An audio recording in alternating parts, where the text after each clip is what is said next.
All right. Hello again, everybody. This is Derek, and it looks like we've gone live. Okay. Um,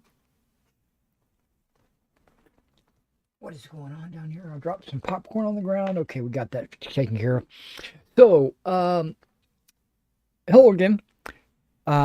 This is another episode of my Wargaming Weekly, which is a live stream that I do from time to time, dealing with my Wargaming miniatures, models, rules, painting tutorials or whatever. Usually I work on something on the table and then we just have friendly conversations. We talk about new things or upcoming things, or I just vent about things I'm complaining about or whatever, right? So um, today I'm going to be working on rebasing some models, uh, some 15 millimeter Napoleonics, into uh, 30 by 40s. These bases right here on the side, these are actually from my Land of the Free.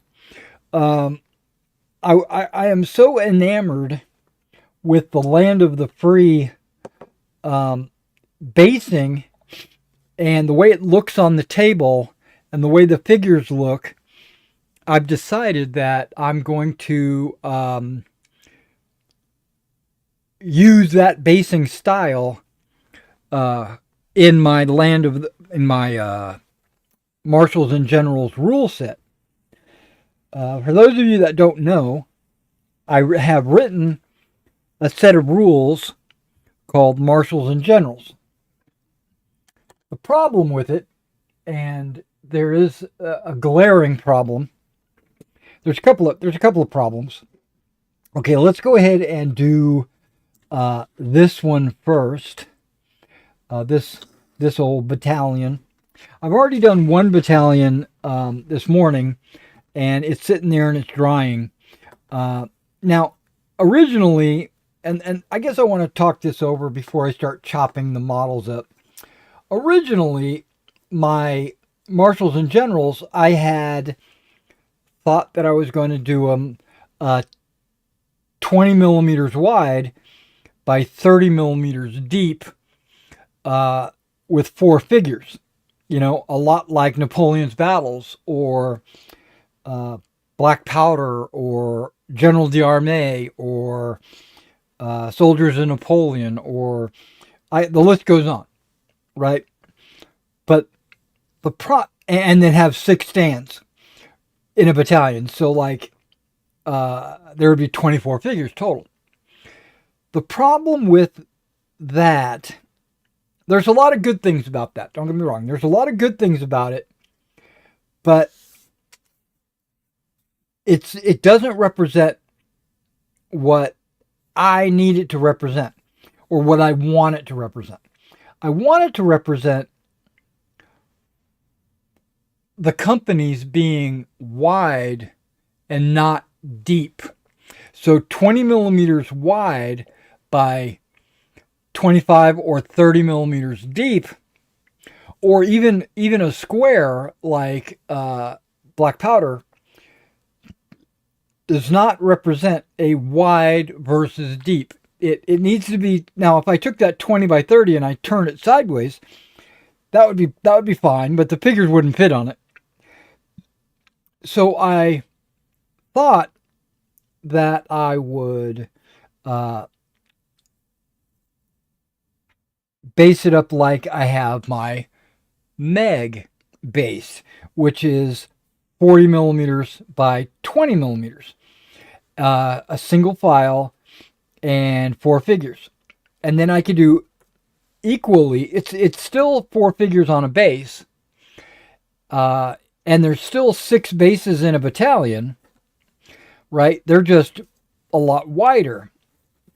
And so a march column would look, like this, right? Which is more appropriate to what a march column would look like in reality, and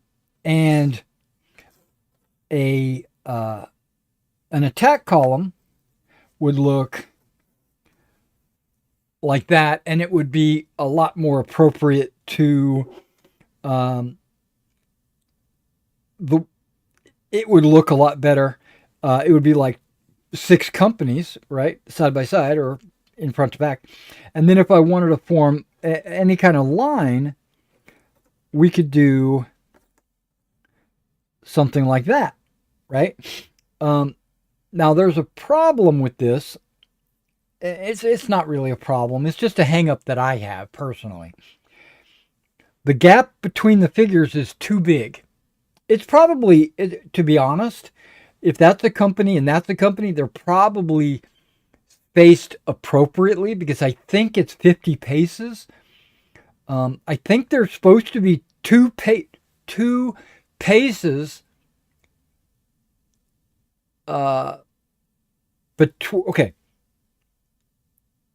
inside of this one stand, there would be like 90 men, and there would be 3 ranks of 30, and they would be 2 paces behind each other. Okay, 2 paces is almost like 2 meters apart.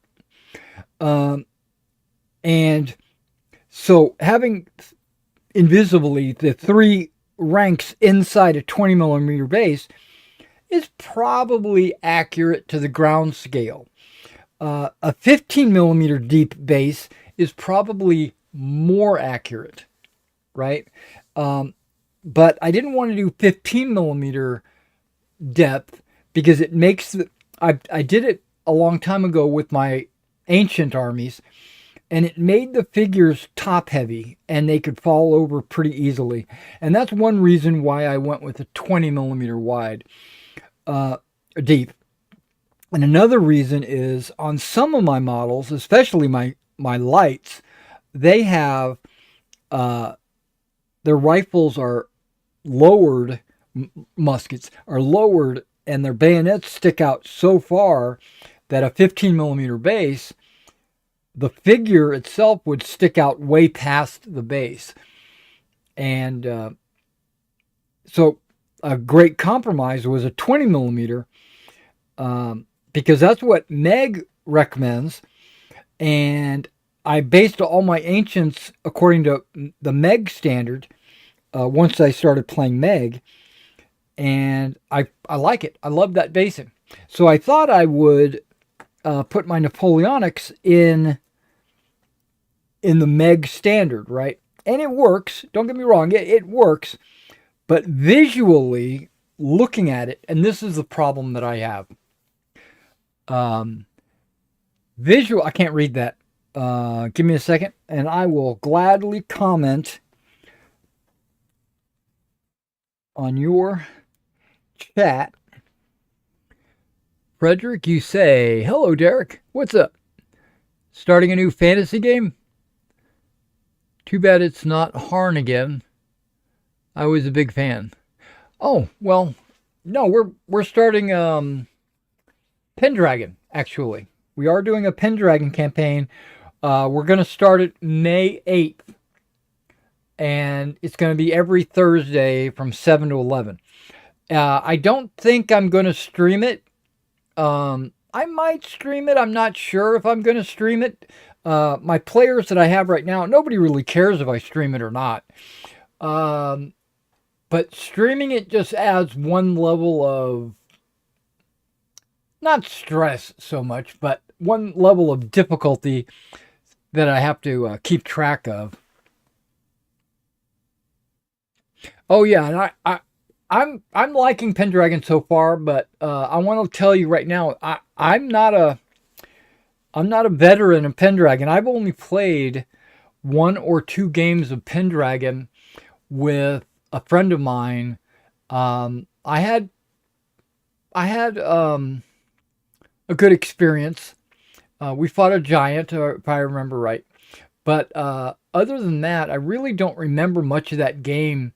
It went over my head. And now with the sixth edition that just came out, the 50th anniversary of Chaosium, uh, Chaosium is actually the. I think my mic keeps peaking, so I'm going to turn it down a little bit. Or maybe I should just stop yelling. But Chaosium is the oldest game company, role-playing game company in existence right now. D&D came out before RuneQuest and Call of Cthulhu, but it came out as TSR, and TSR doesn't exist anymore. It's now Wizards of the Coast. And Chaosium came out a few years after TSR started, and they still exist. So they're like the oldest game company out there. Okay, but the sixth edition is very nice. I'm still getting used to the rules, and we've made a couple of characters already. We've made 2 characters. We are looking for new players, or any player that would like to jump in. We have about a month to make a character and get ready. Oh, no streaming. No, I think I might stream, but I'm not. It depends. If I set up a stream, I want to just be able to hit play and ignore it and play the game. And it'll be like someone's in the room watching, but I'm not going to interact with the chat or anything like that, because I'll have so many multiple windows open. What do you got? Well, you were new at Harn too. Yes, I was. And it's not a. And if it were not for a few difficult players, it was going pretty well. I thought it was going pretty well. I agree. I thought it was going pretty well. And you hit the nail right on the head. I think that there were a couple of players, not maybe just one, but maybe 2 players that ruined the experience for me. And so I put it on the shelf. I don't know if you know the inside baseball on this, but I was making videos.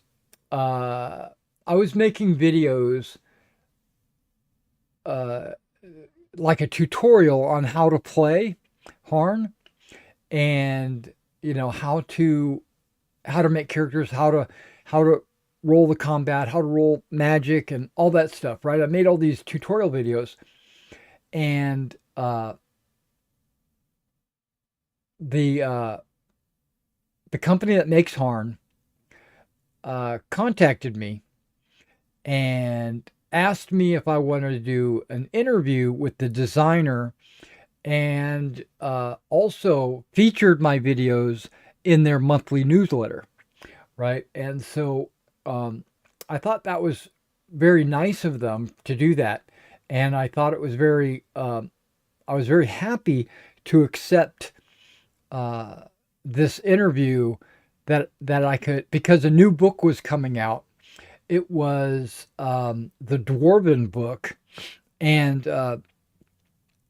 they were republishing it as a hardback, and they had a Kickstarter and all that stuff, and they wanted me to take the book and do a review on it, and then also invite the game designer on so that he could answer questions from the community and everything. So I thought that was like really cool.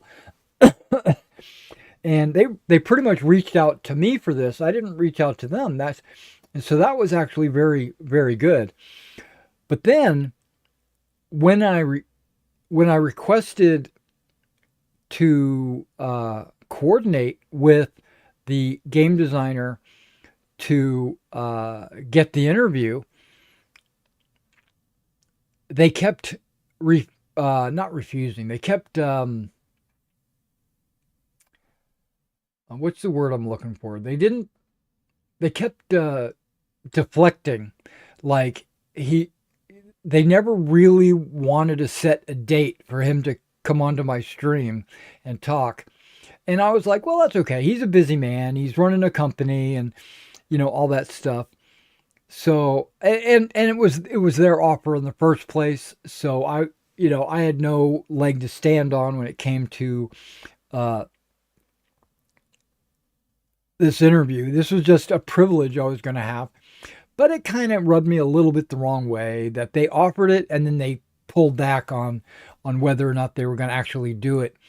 And then the book that they wanted me to review, um, it never it never showed up. The book never showed up, so I never got a chance to do this review.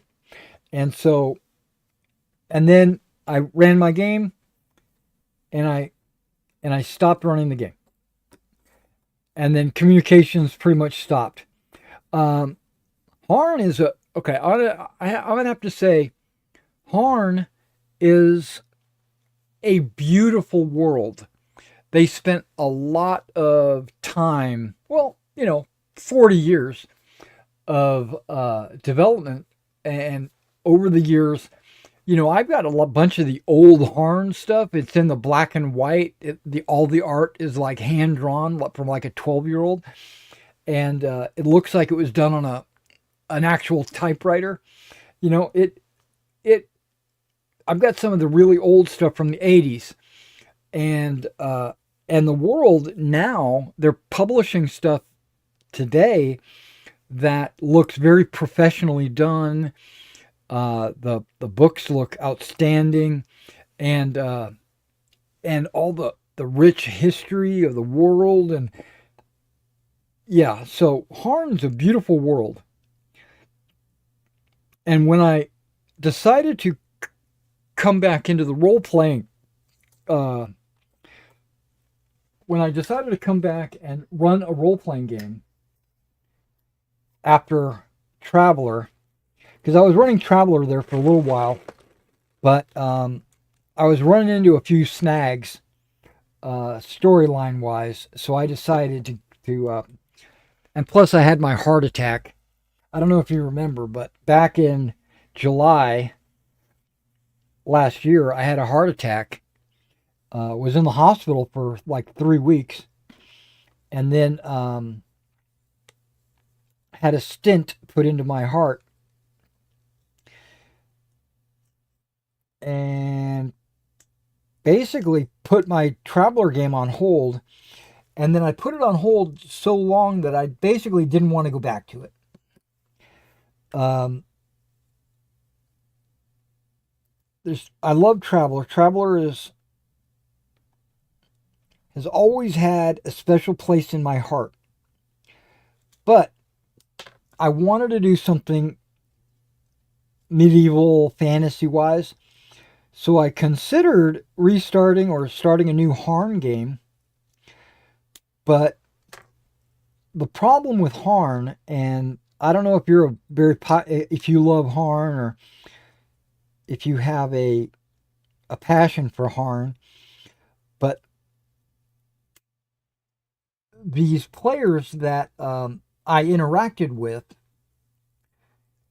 left a bad taste in my mouth about the community, not the game itself, but the gaming community. And I'm sure not everybody's like this, but it just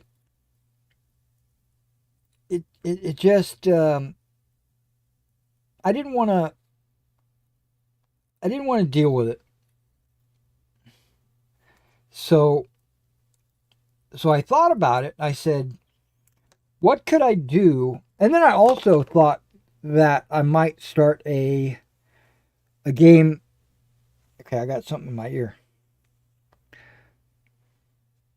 Wax, I guess. Um, I I started thinking that I wanted to run something similar to Skyrim, right? Because I love Skyrim, um, but I didn't I do, but I don't. You know, it's one of those you love it, but you hate it at the same time. Um, Now Harn has a whole area in the north that is very Skyrim like, right? So I thought, hey, maybe I can run a Harn campaign in that kingdom and it would be very much like Skyrim, you know, with the Viking type Nords and all that. And then I thought, now the Harn game system, the Harn Master, it's really not a good game system. The world is great. The lore of the world is top notch, but the rules not so much. I mean they have a certain flavor that you have to kind of that has to be the kind of game that you want to run. Um, and I don't really like the Harn Master rules. I mean, they're good rules. Don't get me wrong. They're good rules, and they function. But I just was looking for something a little bit different, a little bit more grounded in the Middle Ages. That rule system was pretty much grounded in Harn itself, which, well, that's why it's called Harn Master, right? So, and then so basically I was thinking maybe I would run a fantasy trip game because I have the fantasy trip, and I said, okay, the fantasy trip can be used in any genre. It's basically the precursor to GURPS, if you're familiar with GURPS. Um, but again, the fantasy trip and GURPS is pretty much just too basic. I wanted something with a little bit more, I don't know, the feel. That's what I was basically looking for, was the right atmosphere, the right feel to the game. And I noticed that Pendragon had just released a 6th edition, and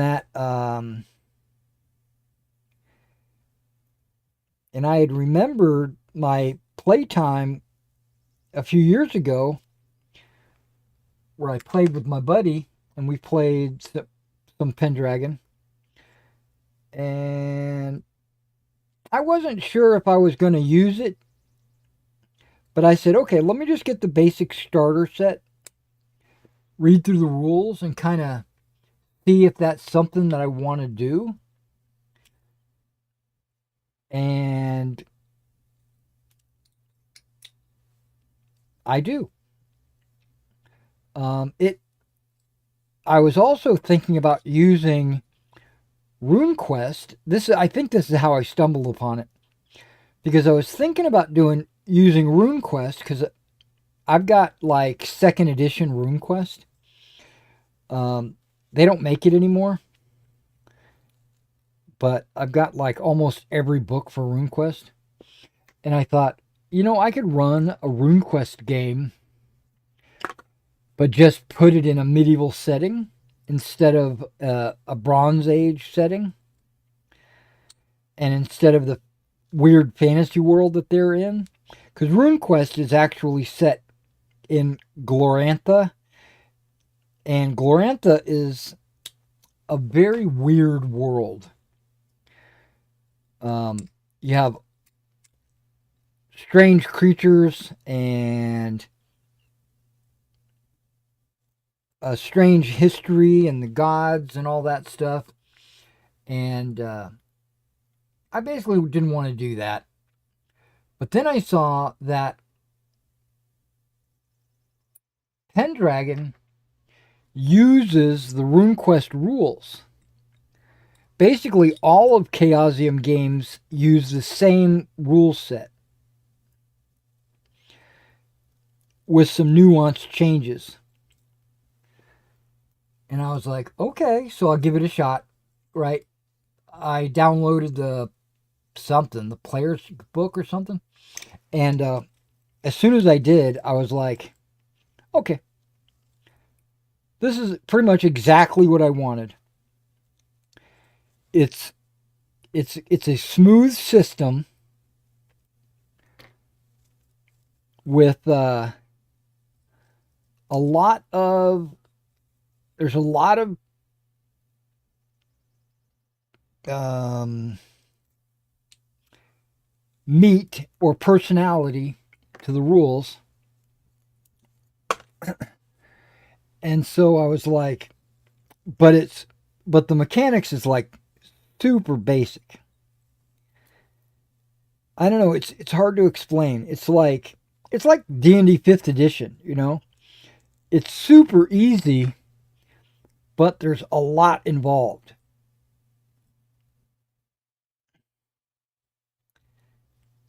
Okay, I think I just bent that base on that figure, which is okay. Um, so I just went on a rant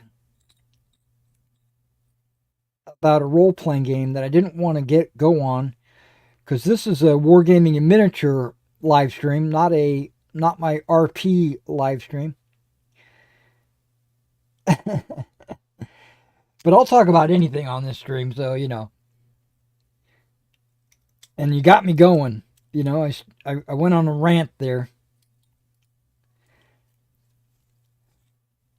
But yeah, the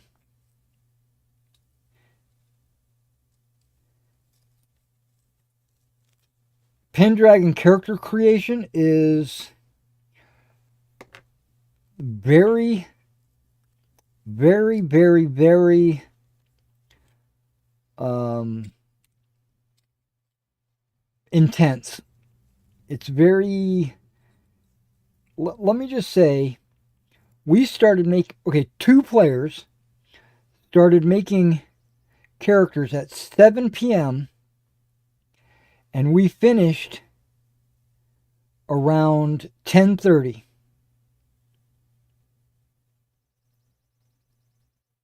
So what is that? 3.5 hours? 3.5 hours for two players to make characters for Pendragon.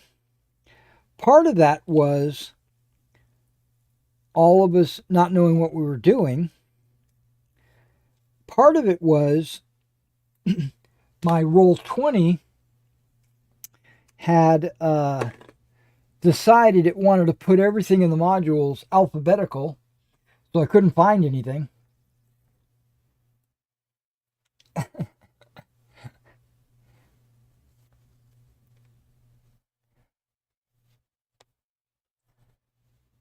But eventually I did, and we got everything taken care of. So before I make another character, I'm going to go through and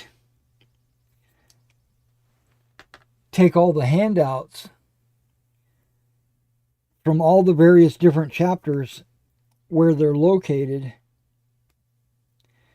and put them under one folder, probably called character creation,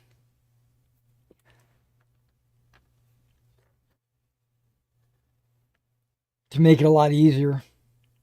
But once you get your character made, that's like the hardest thing. Because once you get your character made, everything else just flows.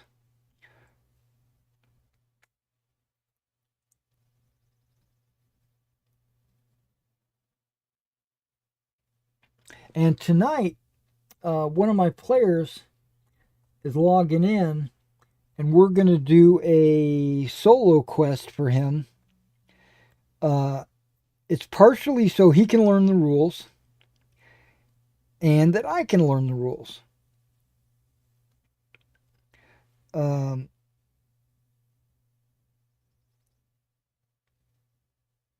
Yeah, in the basic starter set, it comes with a solo quest that is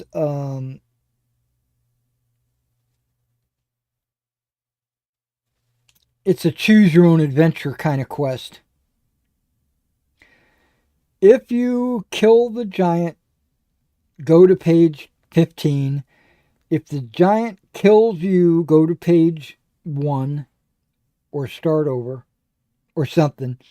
You know, it's that kind of a thing.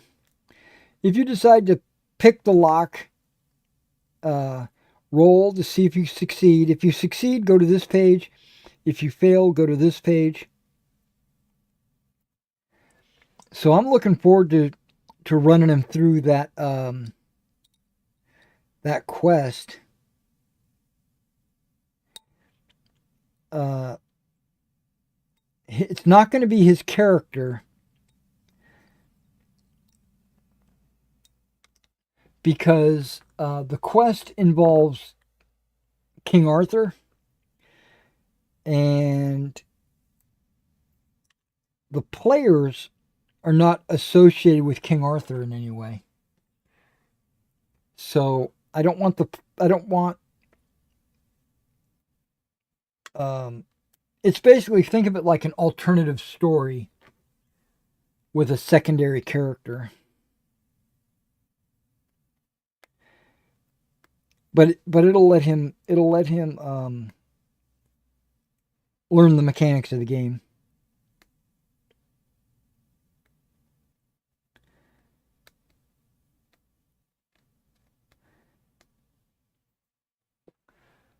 Now, I think I'd like to reward him for taking the time and effort to do this solo quest. So maybe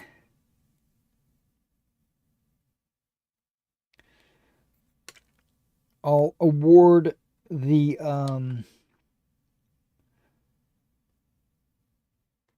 player's actual character with some glory, because glory is how you track your success in that game.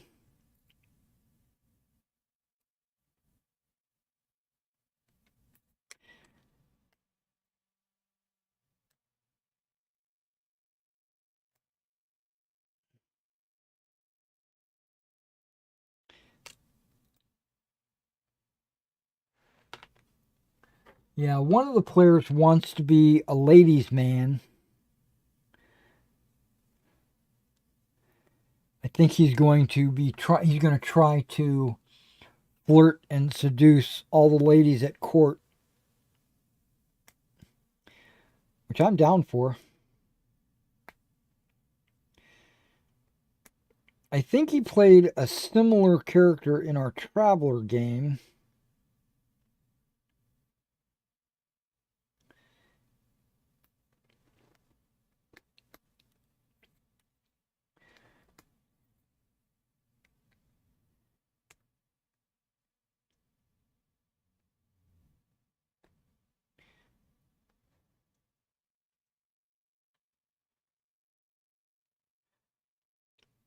I have a feeling like he likes to play that type of character no matter what.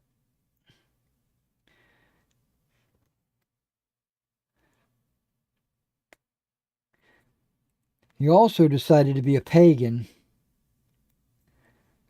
which um, it's going to cause him trouble.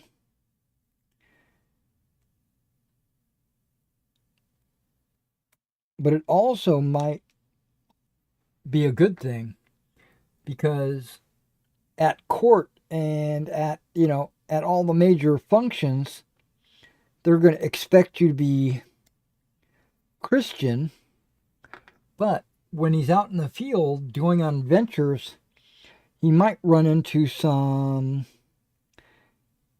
pagan activities, and he would be knowledgeable about that.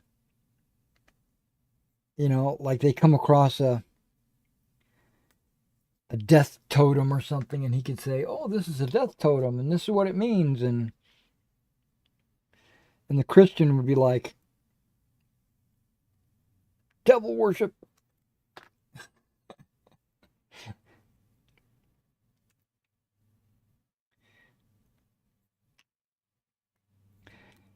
If the player doesn't want to choose to be a Christian or a pagan, they're allowed to roll on a chart on a d6. 1 through 5, you're Christian, and a 6, you're pagan.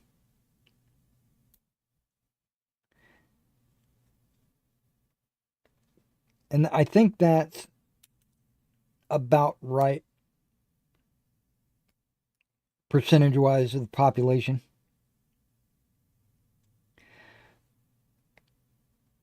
If it was more nuanced than that, they would have used a d20.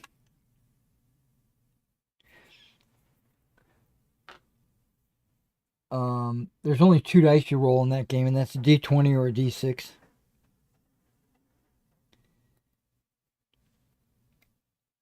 There's no d4s, there's no d100s like in RuneQuest.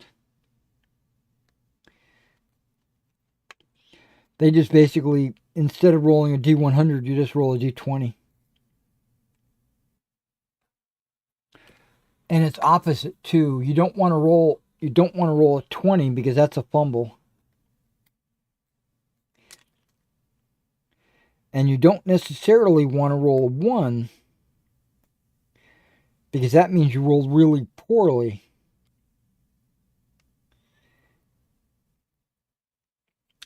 It's a very weird system. It's very much like Infinity. I think if you ever played the miniature game Infinity, the guys over at Infinity said that they love Pendragon and they designed their miniatures game, using the mechanics from Pendragon.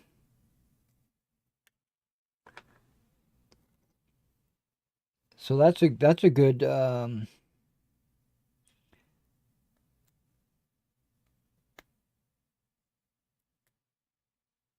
good recommendation if you like Infinity, which I've never played.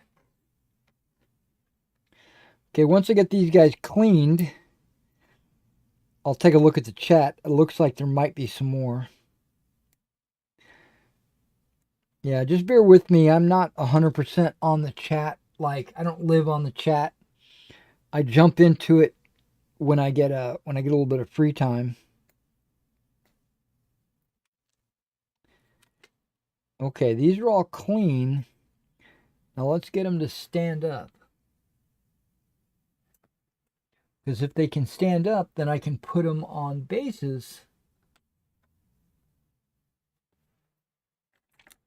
standing. If that makes any sense at all. So far, so good. Put all the grenadiers over here. It looks like a grenadier. Well, he wants to fall over. Yeah, when I cut him off the base, I probably bent the base a little bit. Now the Voltigeurs. Oh, he's good to go.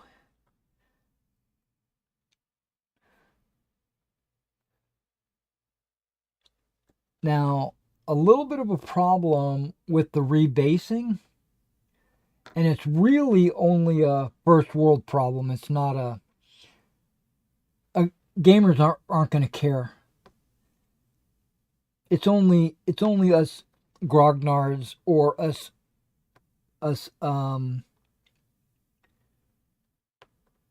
button counters are going to care about this.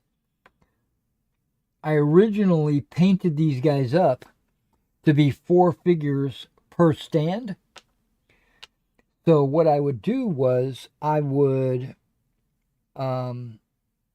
make each stand a different company. And so, especially on the French, the pom-pom colors are each individual company. And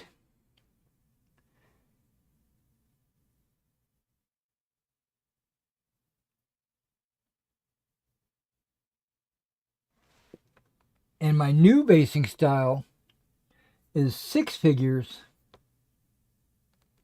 per stand. So the pom-pom colors are not going to be precise to the stands. Now, I've only got about half of my French army painted. So when I start painting the other figures for, the second half of the army, I will keep that in my mind. I'll paint 6 figures per company and not 4, or I should say 6 figures per, I guess it's per company, per base. Okay, something's not right on this guy.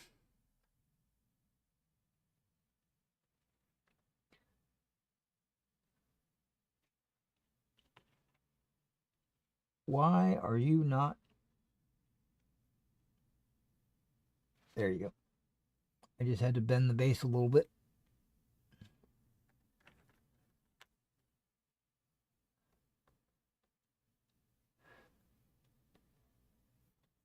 And I want to talk about the new Army Painter World War II paint sets.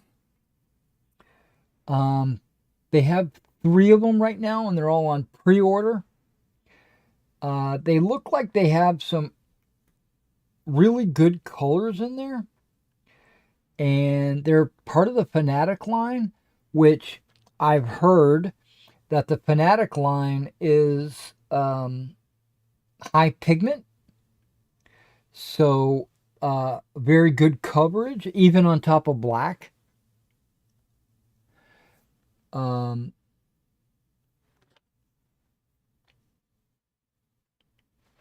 And I watched a couple of reviews, and I guess these guys were given paint sets ahead of schedule because they haven't been released yet. They're still on pre-order. But each one of them, there's 3 of them. There's British, German, and American. I'm sure they're going to release a Russian one. I'm sure that's going to happen.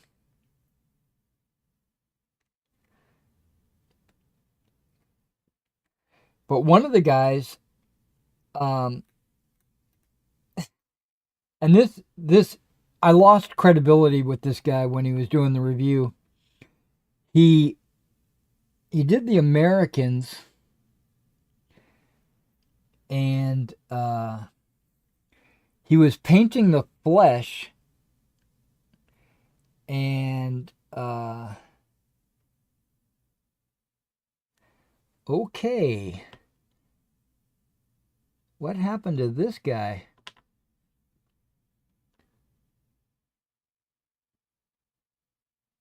Okay, he's going to stand. That's good. I'm going to have to, once the glue goes on there, I'm sure it'll,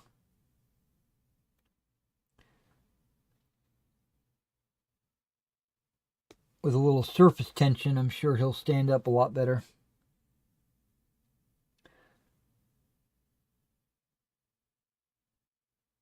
Okay, he doesn't really have a pom-pom, so I can use him as an alternate. And these guys only have 3 guys with pom-poms, so that's like perfect. Let me check the chat now. I have to switch glasses because I can't read with those magnifiers. Oh, wow, there's a lot of chat. What do we got here? Message deleted. Okay, we got lots of message deleted or redacted. Yes, I watched all your tutorials of Harn. They were very good. Okay, thank you very much. I appreciate that, Frederick. And then we got, yes, in July. Yeah. What do we got here? Yeah, my current campaign takes place in Orball. Okay, yeah, that's the place I was talking about. Uh, and Elvina, and we have a lot of fun. Okay, that's good. Have you checked the new Hornmaster form? Celestia. Okay, so yeah, that was another thing. Okay, I'm glad you kind of pointed it out. There's two versions of Harn. There's the official version, and then there's Celestia or Celestia or whatever it's called. My understanding is one of the writers got upset and left the company and continued his Harn project for another company. And so there's the official stuff and then there's the unofficial stuff. And a lot of it will cross over and match, but some of it doesn't. Specifically, I picked up a bestiary and I thought it was going to match up, but it doesn't. It's totally different. Um, I don't see a problem with it. I don't see I think it's better that there's more content out there, but you just have to be aware that um, what you're getting into, basically. But no, I have not checked it out. Um, but you know that the original author kind of got screwed by Columbia Games and started. Yeah, exactly. That's what I was talking about. Um, when you say original author, um,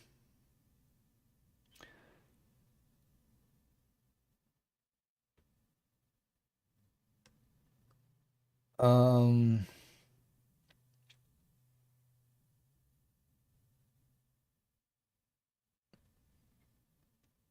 yeah,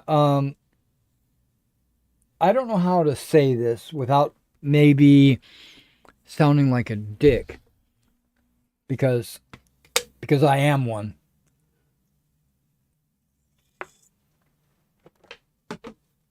Um, if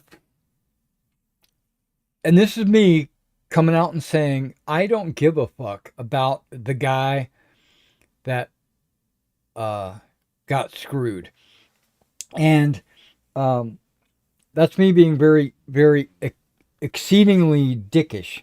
But let me explain why I say that. Because there's I have a reason. If I'm working at a company, let's say let's say something really stupid like Best Buy, right? Because I used to work at Best Buy. But let's say I'm working at Best Buy and we've got a bunch of computers on the showroom floor and we're selling them. And I say to my boss, "Hey, I got this really cool sign that I'm going to make and I'm going to put it in on the showroom floor and it's going to increase our sales tenfold because people will understand all about this computer. They'll know what it can do. They'll know how much memory it has, what kind of processor, and everything, right?" And so my boss says, "Yeah, go ahead, do that. That sounds like a plan. That sounds excellent." Okay, and then I make this banner and I put it in the showroom floor where I'm showing all these computers. Who do you think owns that banner? Not me. Best Buy owns that banner. Did we have any kind of agreement? No. Did I sign anything? No, they own it.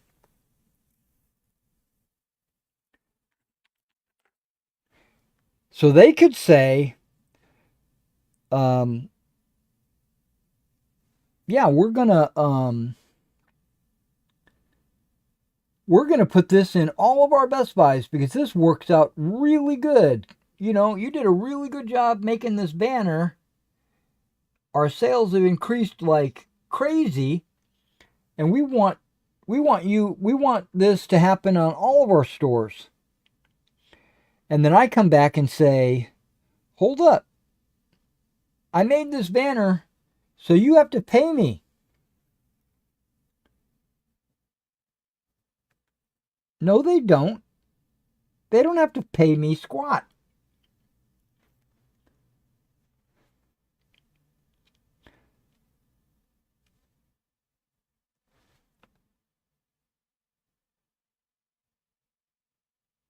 And so I get all butthurt and I leave the company. And I go, well, I'm just going to go, I'll go sell computers on my own and I'll make a banner and everybody will love it. And I'll make $1 million.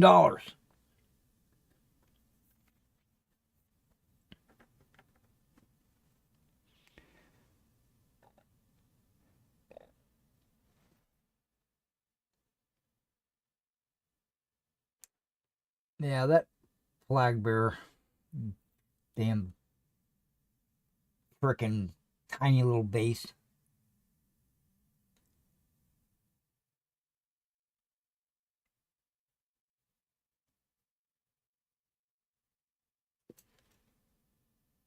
Okay. If I don't touch it, it'll be okay. All right. So grenadiers are on the right. So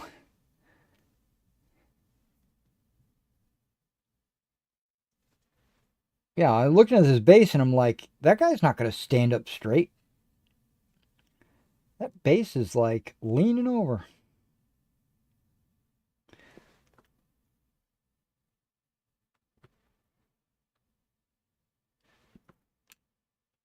Flag. Brr.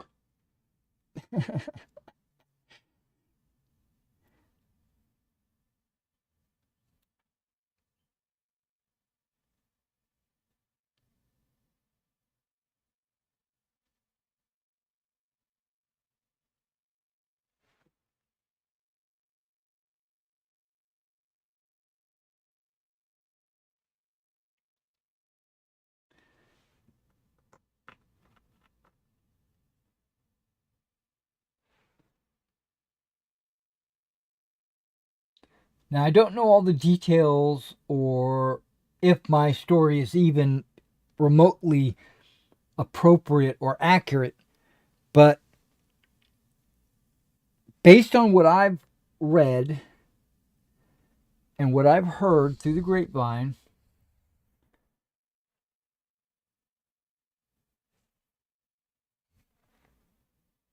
that's what happened.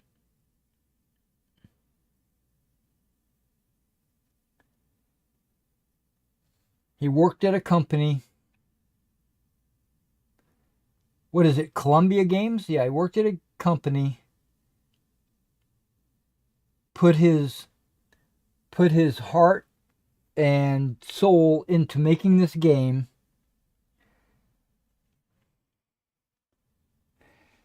and then Columbia Games said, "Thank you very much.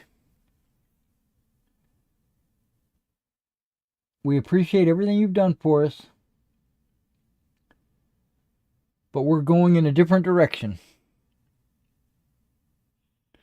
And he was like, "Hold up, you can't do that. This is mine." And they said, "No, it's not."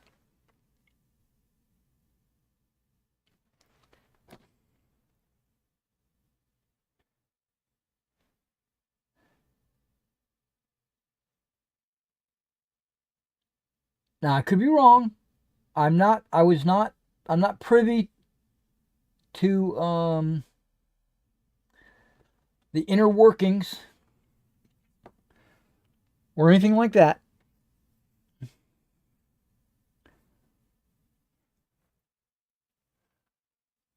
But that's my understanding.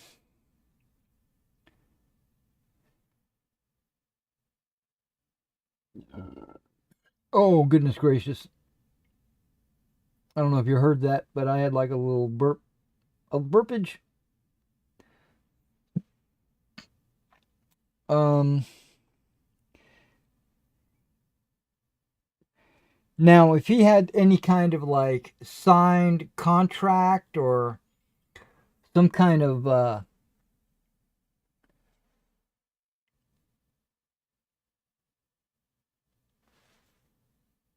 something that says otherwise,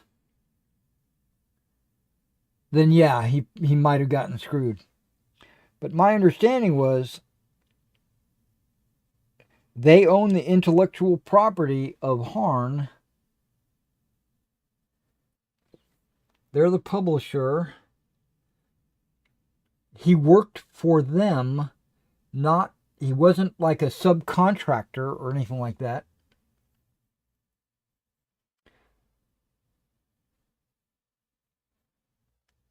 Okay.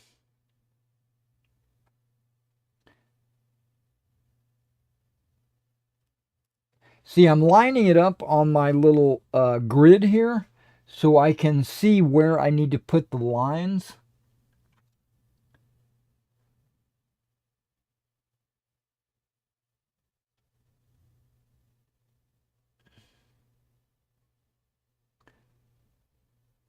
Okay, I already messed up. But that's okay, I can fix it. I have the power to move that. Ah!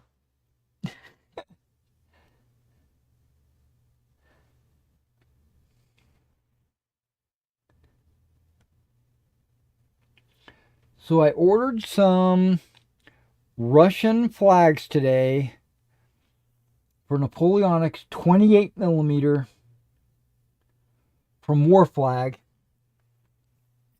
or Flags of War or whatever they're called, um, because I've got some Russians that I want to paint for the store, but I don't have any Russian flags to mount on them. So they would be flagless. I'd put them together and paint them, and then they would sit there with no flag. We can't have that.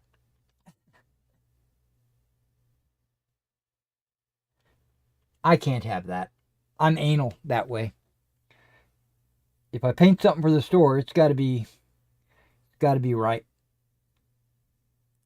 So I ordered some flags specifically for the store units that I'm going to paint once the flags come in. Because I have the Russian miniatures, I just don't have any flags.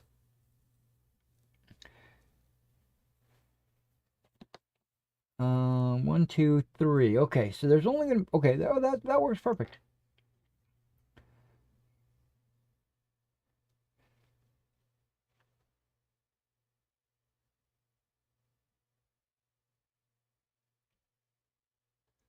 Put you right there.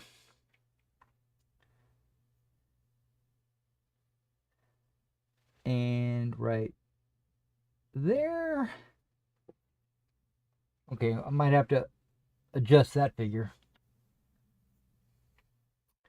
Oh yeah, you're going on the back row.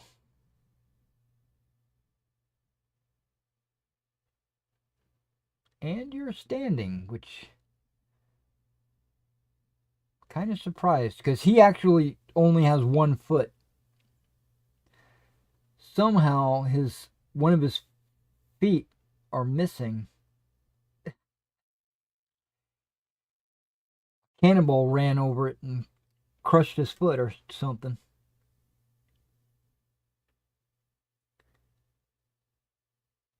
If I remember right, when I remember this figure because I think I put like a little stone in there to kind of prop him up when uh when I did him originally.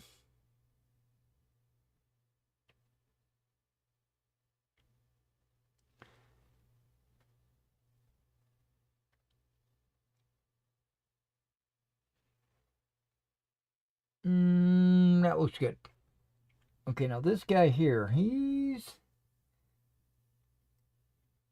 got a little issue. And he doesn't want to move. That's a good sign. I just didn't want his musket bayonet resting on the drummer's head. It looked inappropriate.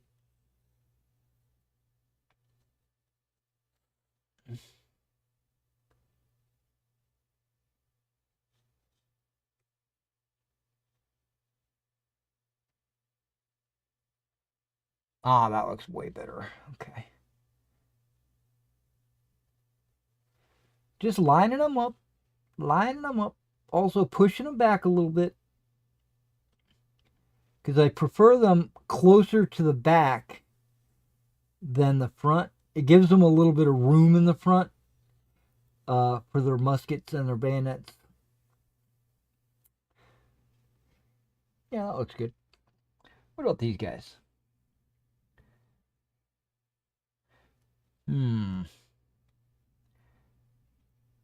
This guy could do with a little bit of adjustment.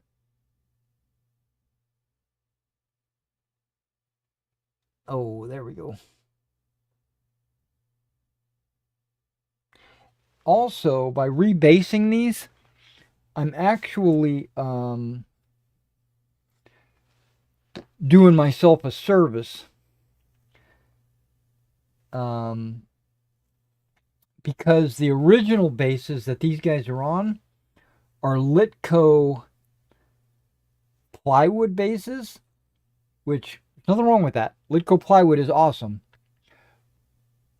But they're super thin.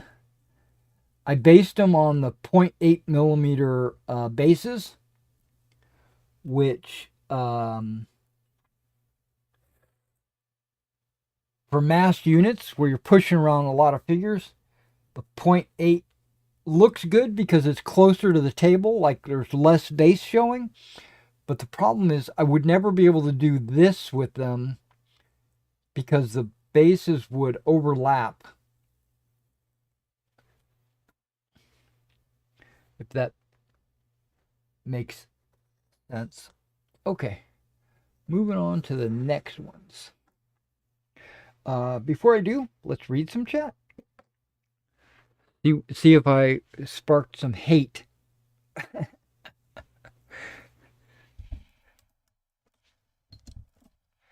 What do we got here? We got, yeah, the current campaign takes place in Orbal. Okay, got that. Yep. From Cholesterol. Right. But you know that the original author, Robin Crosby, kind of got screwed by Columbia Games. Okay, I think I just read that. So actually, Cholesterol is more from the real author who passed away in 2008. Oh, that sucks. But me also, I prefer Columbia Games products. Yeah, I can see that point. I can see that you're saying because he was the original author, even though he's not making it for Columbia Games, he's still the original intellectual designer of the game, so it's more authentic. I kind of get that, but also, but I'm gonna say, I'm gonna reverse that and say that the Columbia Games version was the game that he made, and then when he left, he couldn't make that again because that was owned by Columbia Games, so he had to make something different, or slightly different, or with some nuance. So it's not really his design. It was like it was forced upon him.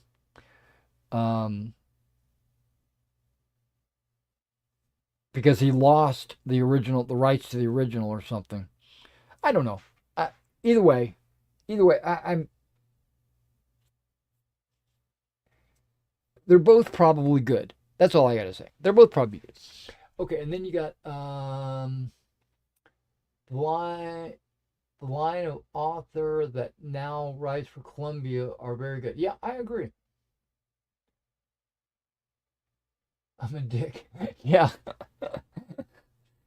I know. I know. I have sometimes I have a perspective uh, that's a little bit different as a game designer myself and an old fuddy duddy. I kind of might see things a little bit differently than other people.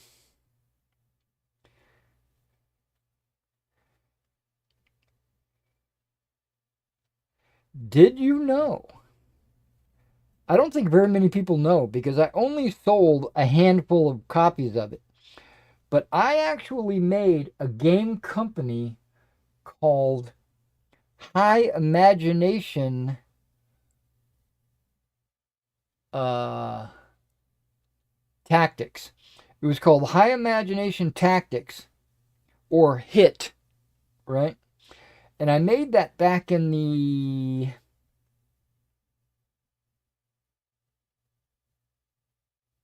late 80s.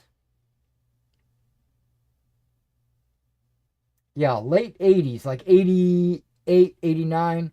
I made a company called High Imagination Tactics. And what we made was a play by email or play by mail space game where you were a space empire,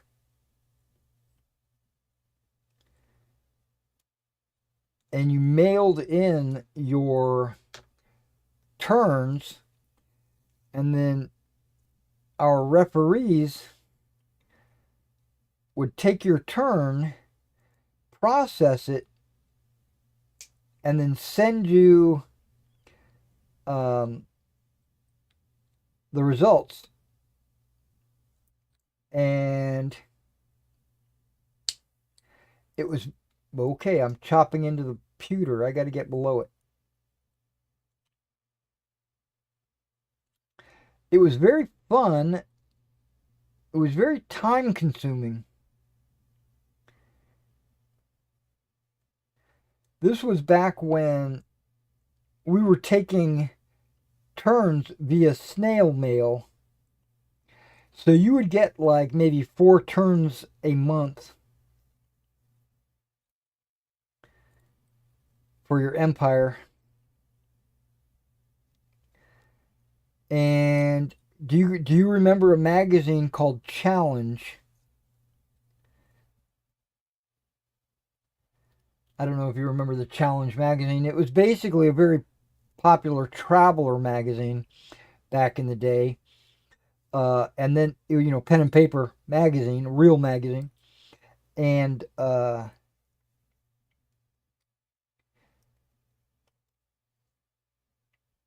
we were just about to advertise in Challenge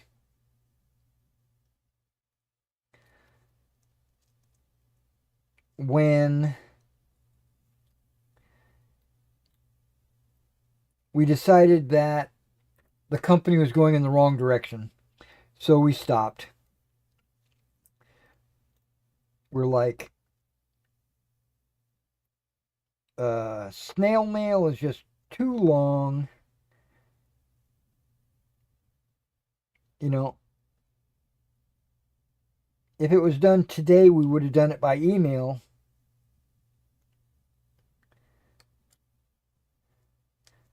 But back then in the late 80s, that really wasn't a thing.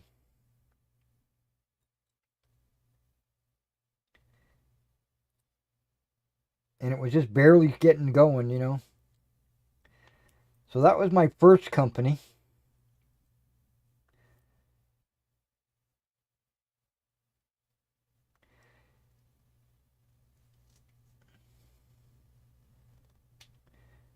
And if one of my referees decided to leave the company and form his own company using our game rules, I probably would have got mad at him.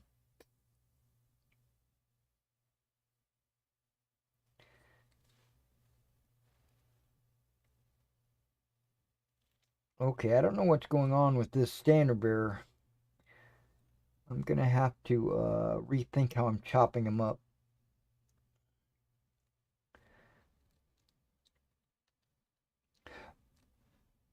Oh, you know what? Now I know why.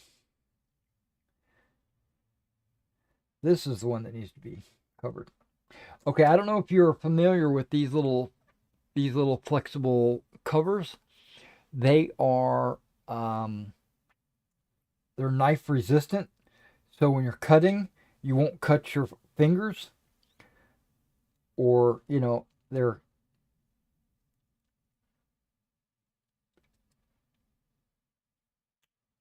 you can I can still poke through it, but it won't really cut through it. Um, Before I went live, I thought that I'm Superman, so I started cutting without these things on, and boy, did I take my knife and rub it right across below my thumbnail. I ran the knife straight across there. It dug in, and blood started going. Well, I mean, not exactly. It was coming out. It was leaking all over the place, and I was more concerned about getting blood on my miniatures than I was about actual bleeding. I was like, no, don't get any blood on my miniatures. And then I realized or remembered, hey, I have all these little thumb protectors and finger protectors. I have a whole set of them, like 20 of them or something like that. I said, I need to go grab those because I just changed the blade, knowing that a sharp knife would make it easier to do what I'm trying to do.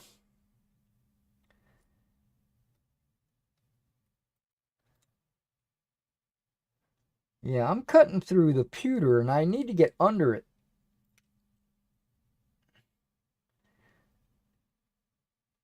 Ah, there we go. Aha. That's good. So this finger now has like band-aids on it, and I put like neosporin and stuff like that on there. So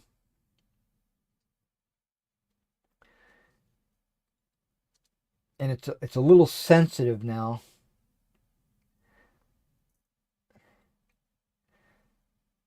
Okay, speaking of marshals and generals, which is my set of miniature rules,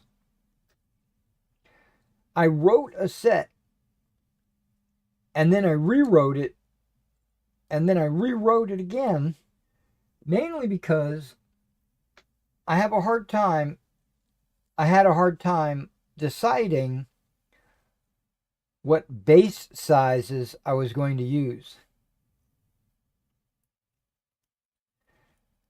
And then I settled on this 20 by 40s because I thought that would be a good size. But there's a couple of things that I didn't like about it that I kind of just lived with. One of them was the thickness of the base, not the width, like the depth. The depth was just a little bit too big, and when the unit is lined up, the gap between the front rank and the second rank is just way too big. It's basically an aesthetic. It's a look. I needed it to look. I need my game to look right. So I thought about um,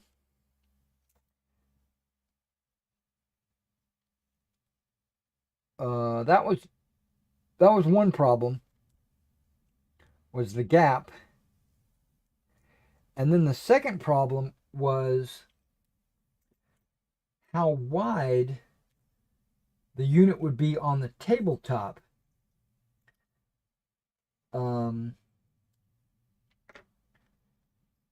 Because I don't know if you're familiar with this, but um, black powder, Hail Caesar, um, Pike and Shot, all of those Warlord games use a 40 by 40 base for their 28 millimeter stuff, and they put 4 figures on the base. But my point is, their width is 40 millimeters, same as this, and they have 6 bases side by side for a battalion. So you would get an extremely wide battalion on the table. But that's okay because that's 28 millimeter, and you would expect there to be a lot of real estate used up by the figures, by the units, I should say.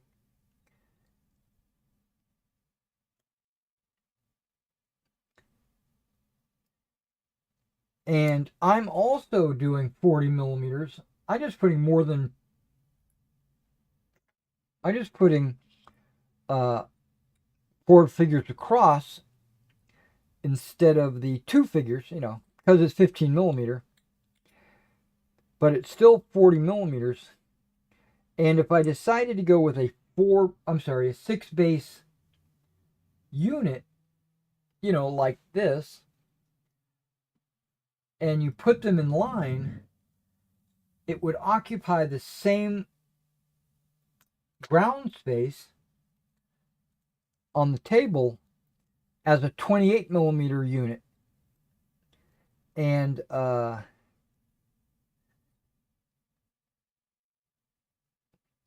the main reason why I'm going to 15 millimeter is so that I can get a bigger battlefield.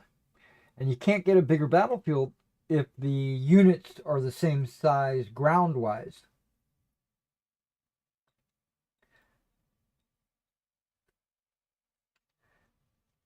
So I came up with a solution, but the problem is I don't want a solution.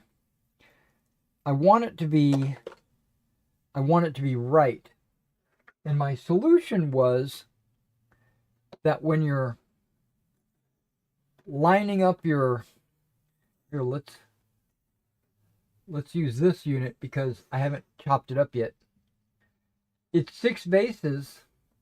If I was to put it in line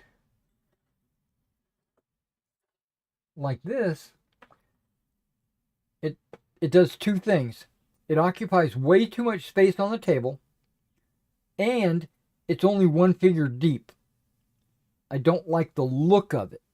And it also takes up too much. It's probably taking up the right amount of space, but it just doesn't look right. So I said to myself, as a solution, in the rules, I could stipulate that a line looked like that, right? And so that would be half the width, and it would have 2 ranks, so that would be fine. But I didn't want that. I don't want a solution. I want it to look right. So I've decided to rebase them the same as Land of the Free.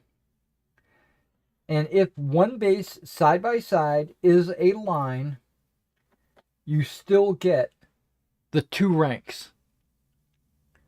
And it's 2/3 the width of the unit, right? So basically, I'm saving ground space. And I'm only using 4 bases instead of 6, which is fine. And then if I wanted to do a large battalion, I would just add a couple of bases, right? It would be 6 just like that. And if I wanted to do a small battalion, I would just use 2 bases. And if I wanted to do a tiny battalion or companies in skirmish or whatever, I would just use 1 base. That's what I'm going to do.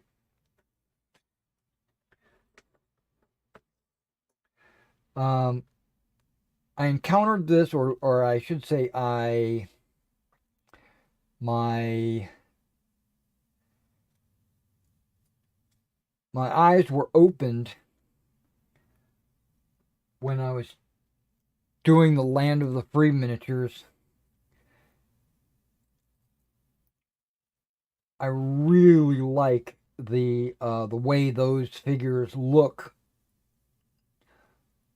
on the base. There's only 6 figures on a base.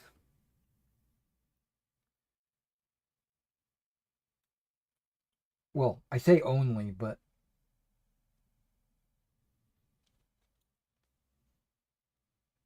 there are more figures per base, but there's less bases. So the figure count is exactly the same.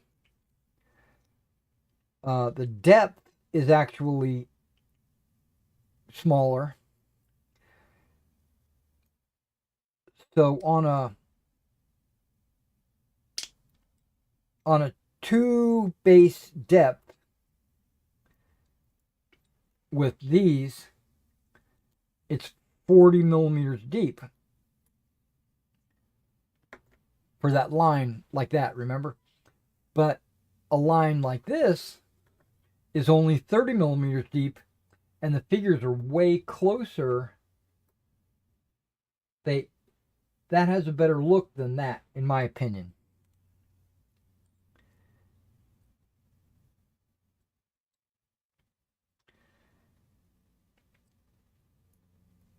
So now what that means is enough once I get enough units rebased,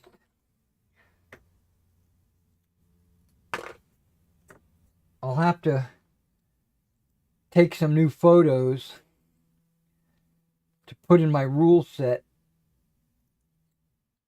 showing off different formations and how the figures are based, and measurements and stuff, but mainly the formations, because I think my pictures now have these bases, and not these.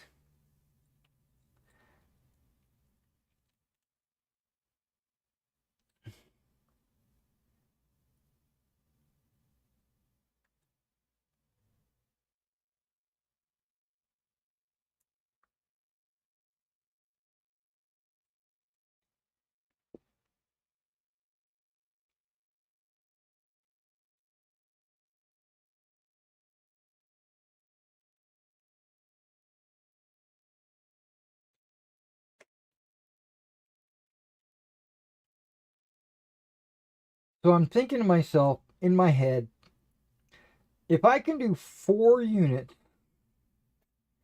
every day, and that's not a lot. 4 is actually maybe 2 hours worth of work.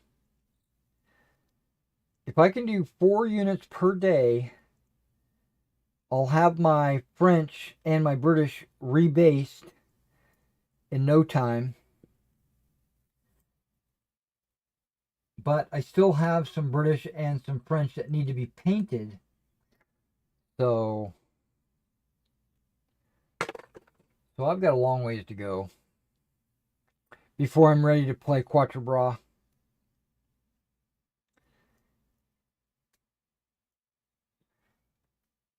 The Freeman's Farm is pretty much 99% ready to go. So I'm thinking early May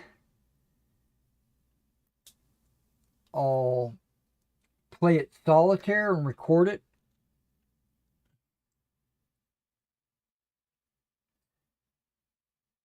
And then upload it. I was thinking maybe I could do a play by Discord, get some players that wanted to play, and then have them each turn tell me what they want their units to do, and I'll roll the dice, and it would be on camera so they could watch it on Discord, because Discord has a video.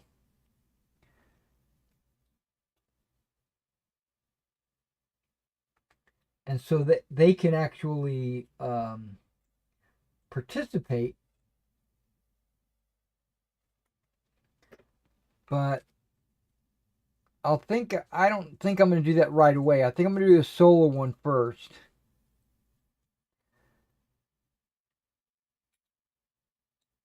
And if that, I don't know, something just happened in my live stream. If that is something that people want to participate in, then we'll do an event. We'll have a day set aside where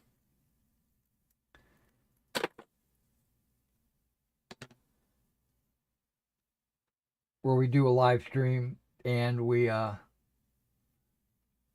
push figures around and the players interact with me and give me orders, tell me which units they want to move, and I roll all the dice and move all the figures.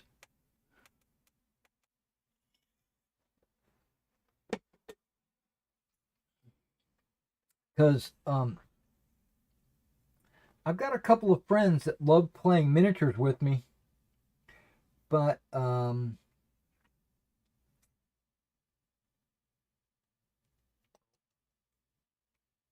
don't know if I'd be able to get them. I can try, but I don't know if I can get them all here at the same time. Because one of them drives cross country and another one works almost every day of the week.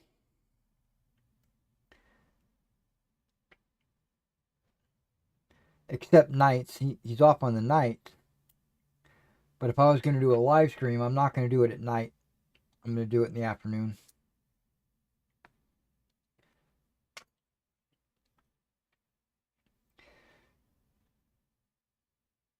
Speaking of live streams, I live streamed Skyrim last night, and the first hour was me just waiting for my mods to update.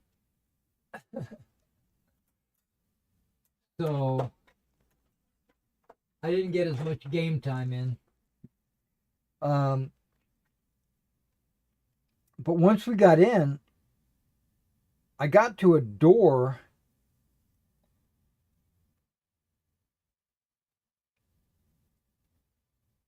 that I couldn't figure out how to open. I was starting to get frustrated because, I thought I was doing everything right.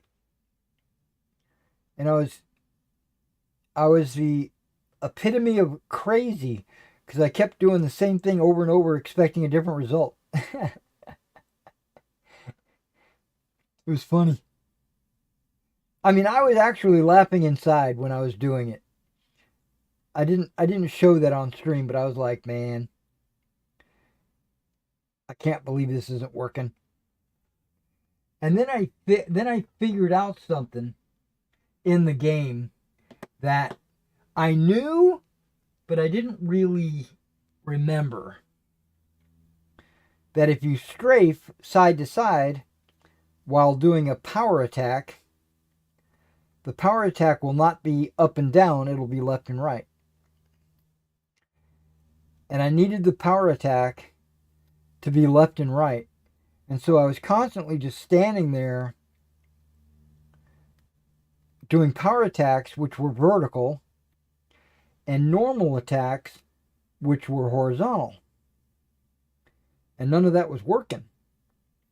So I was like, what the hell is going on? I'm not doing this right. Something's not. And then I did a power attack while stepping to the side, and then I did a vertical or horizontal power attack. And I was like, oh, a light bulb went off.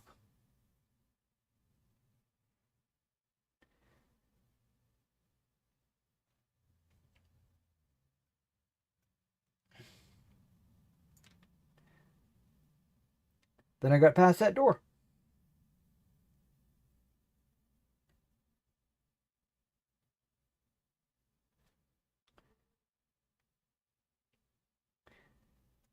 Wow, that was a lot of glue.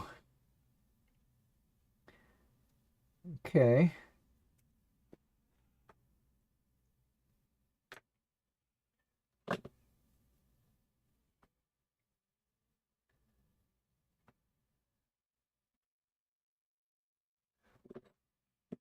I might have to repaint this guy's boots. The glue kind of like peeled off all the black off his boots.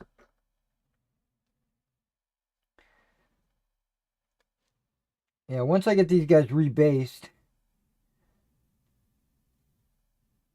I'll go back in and do some touch-ups if I need to.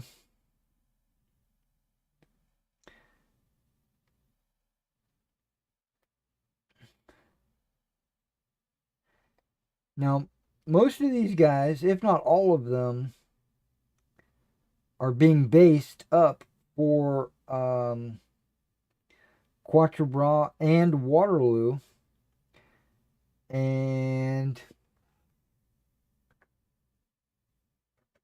I can use the mud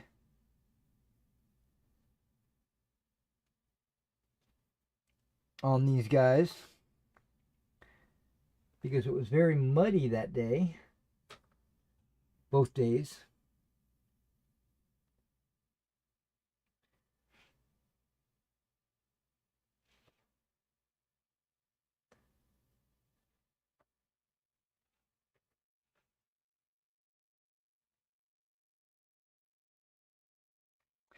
And the MiG ammo mud, when it dries glossy like it's wet. The Vallejo mud, when it dries matte like it's dry mud or something like that. Or something like that.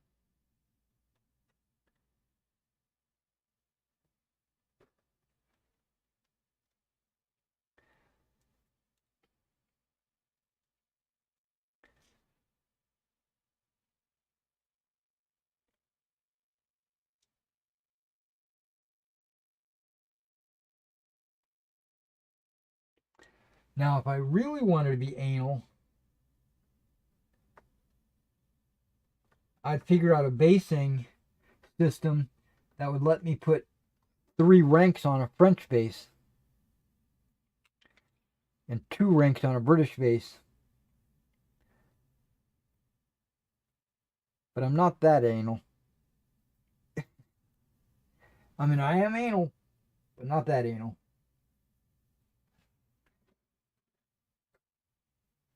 Or at least I hope I'm not. I might be.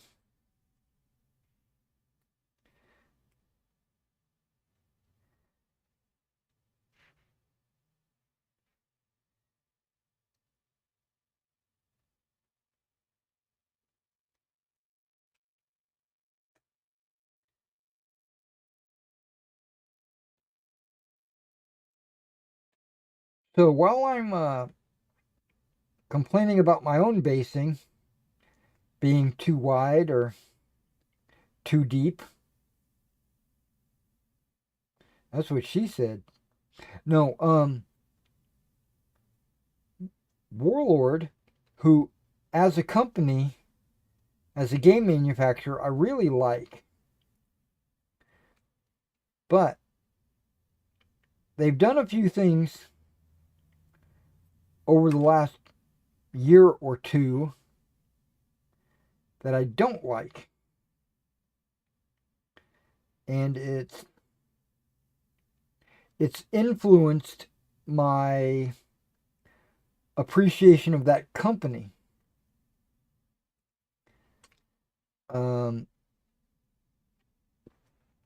Mainly their Epic game, right? The Epic Civil War, Epic Waterloo, the Epic Hail Caesar, all of those.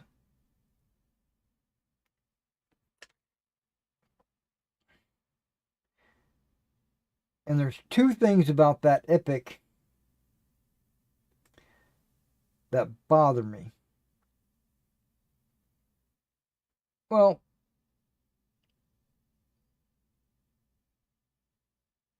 really, there's multiple things, but most of them all fall into this one category.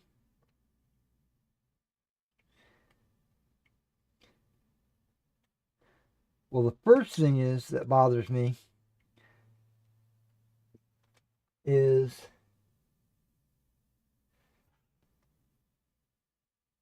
the fact that their game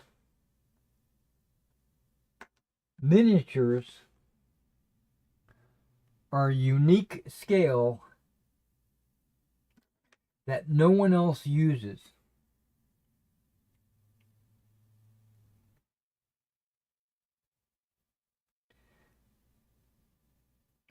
So if you want to play their game at their scale, you have to buy their figures.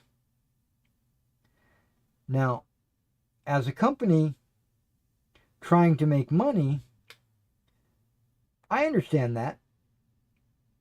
I don't fault them for that. But that doesn't mean I don't dislike it. And the reason why I dislike it is because I have a bunch of other miniatures I'd love to use, but now I can't if I was playing that game. Or I might have a collection that spans 20 years of collecting or 40 years of collecting, and now I can't use them because they decided to go unique with 13.5 millimeter.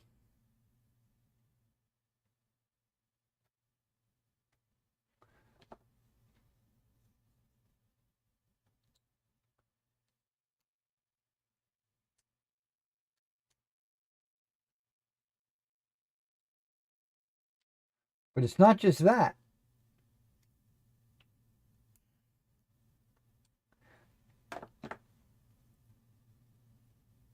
Not only are they the wrong scale, they also have them designed in a way that you have to use their models to fit on their bases with the ranks and the number of figures and everything that you want. Because they're all shoulder to shoulder overlapping, which historically armies didn't fight that way. They all had a gap, specifically muskets. Units that carried muskets, they weren't overlapping. There was a gap between the soldiers. Not a big gap, but there's still like a couple of hands, but still there was a gap so that they could reload and aim and ram their musket ball down inside the barrel and all that. If they overlap, like what is displayed on their figures, they wouldn't be able to function as a fighting unit.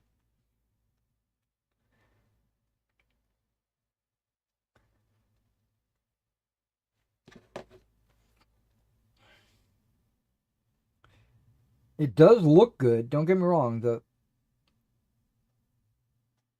The 20 guys on a base looks good, but technically it's only two figures.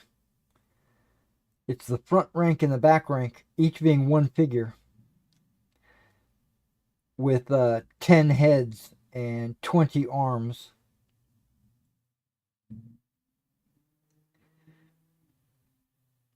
Yeah, don't let that confuse you. It's not 20 figures. There's only two.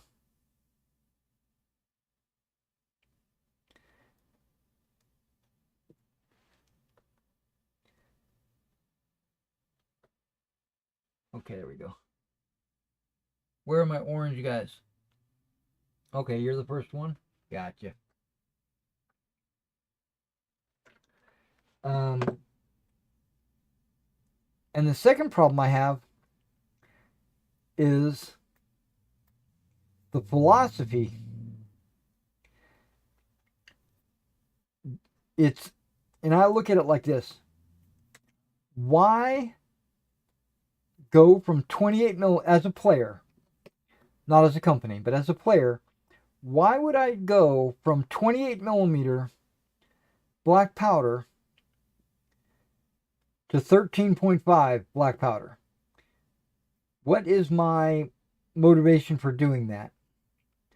Well, with smaller figures, I can get more on the table. Right? We can get more on the table. More bases, that is. Because in that game, you're only really counting bases, not figures. Okay. Blue.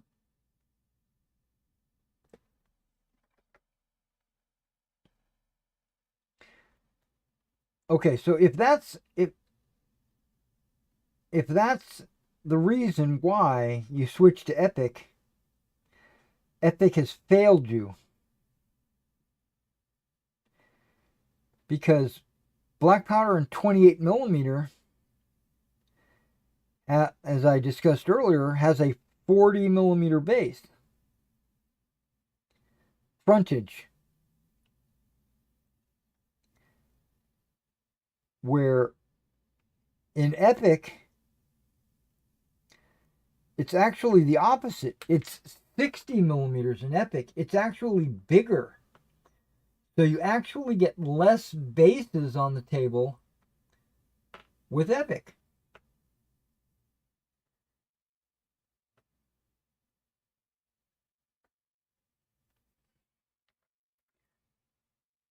Now, you can argue that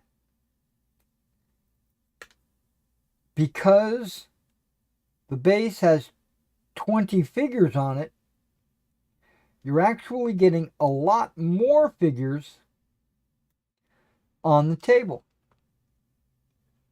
And that's why they would call it Epic, because you're seeing mass formations of troops.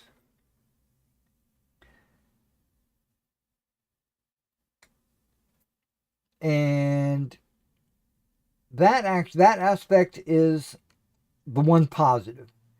Like, you're getting a lot of guys on the table. But the problem is, the reason why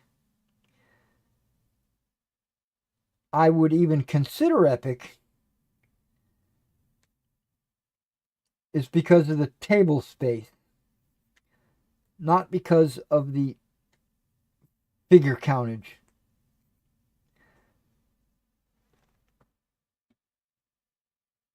I want to be able to, instead of playing a very small skirmish, I want to play like a bigger battle. Well, you can't.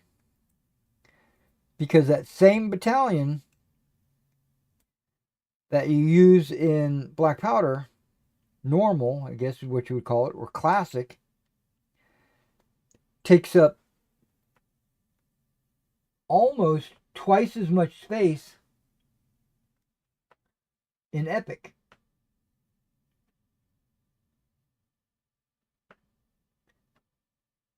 So the table usage is, or the battlefield size, or whatever you want to call it, is smaller in Epic than it is in regular.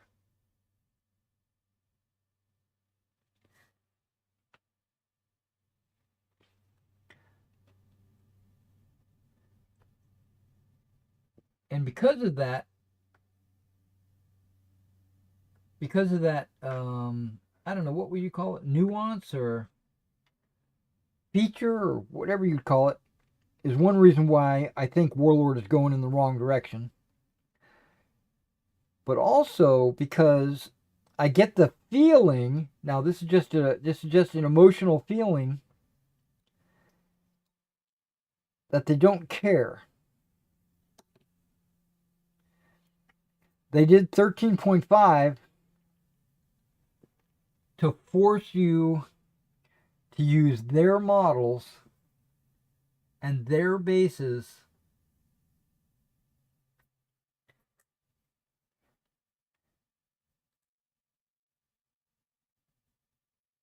basically proprietary. A lot like, and it reminds me of Games Workshop. And I say that as an insult, not as a compliment.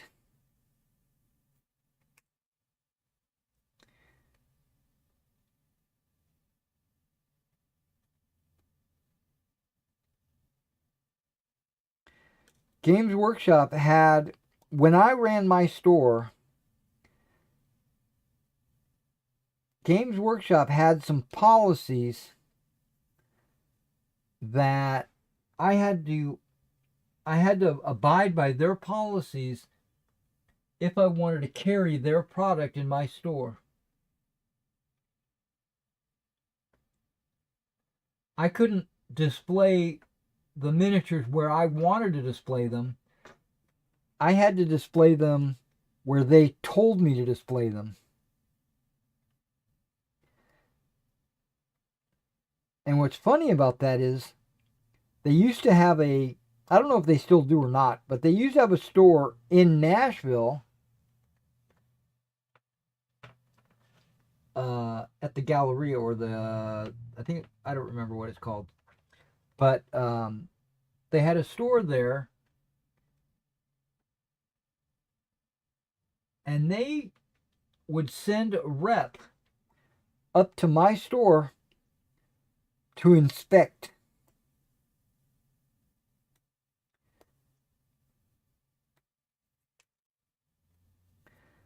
And that was taking it a step too far.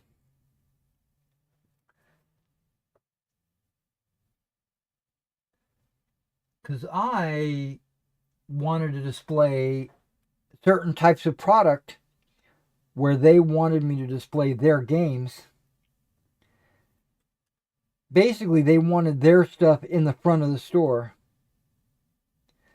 which, if there was a new box or a new army or something like that, absolutely, I'd put it in the front.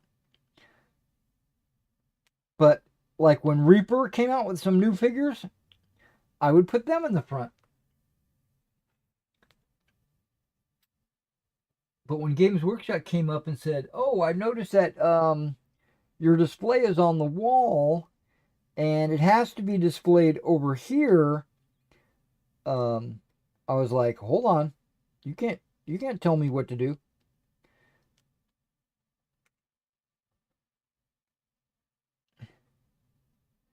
And they also had a policy where when you ordered a miniature, you had to order a whole sleeve of miniatures. So, like 6. So, let's say I had a store, I had like 20 people playing Warhammer. So, there's 20 people that wanted figures for their army, and one of the players played Skaven, which is true. I had one player that played Skaven. So when a Skaven miniature came out, and you're only allowed to have one of them in your army, I had to order 6 of them. And then this guy that played Skaven, he would buy one of them because he was loyal. And then I would have 5 of them just sitting on my shelf, collecting dust. But that was the way Games Workshop conducted business. And Warlord Games is starting to do that. And I'm getting that feeling from their Epic games.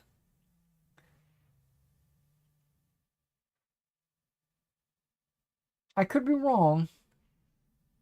I could be very wrong, and I might be misinterpreting it, but that's the way I feel.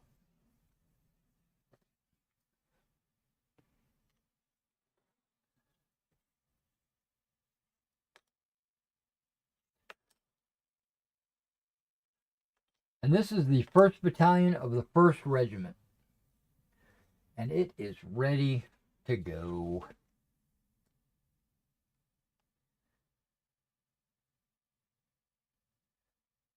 Now, I've noticed over my year of using this, I'm using Mod Podge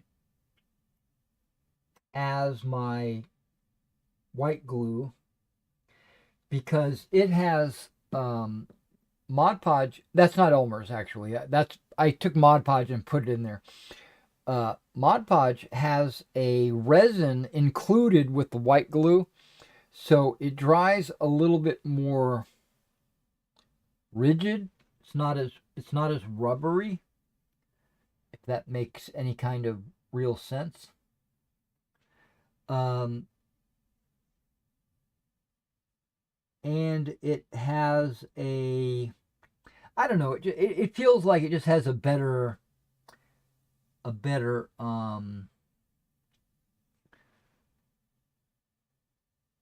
overall adherence or whatnot.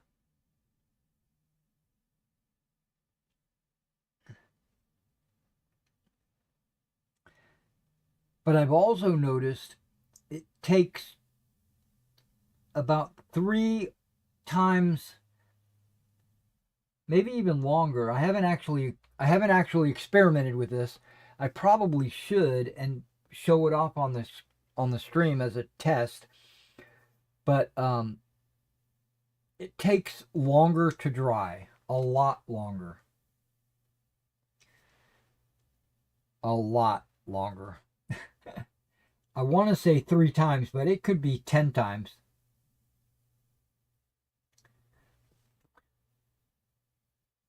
Elmer's seems to dry like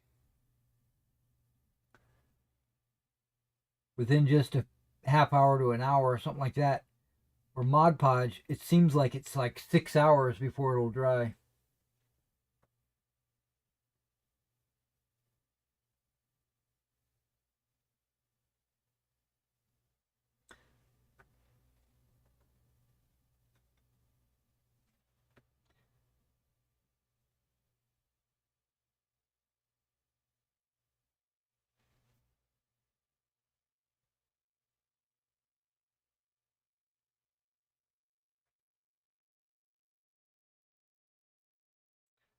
Okay, once I get them all in there, then I'll start adjusting where they're standing and stuff like that.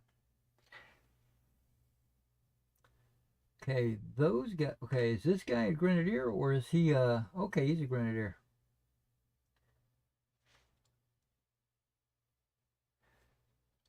I'm setting these up so that the grenadiers are on the far right base and the voltigeurs are on the far left base.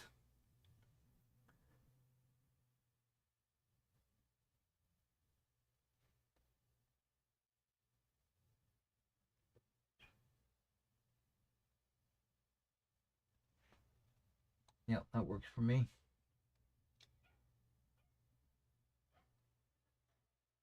Going forward, I might do 6 grenadiers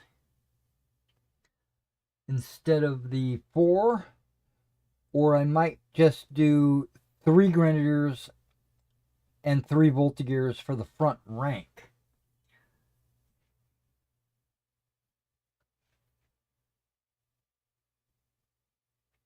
And if I did just 3 figures, I would have additional companies. I would have 1, 2, 3, 4, and 5. So that's too many companies.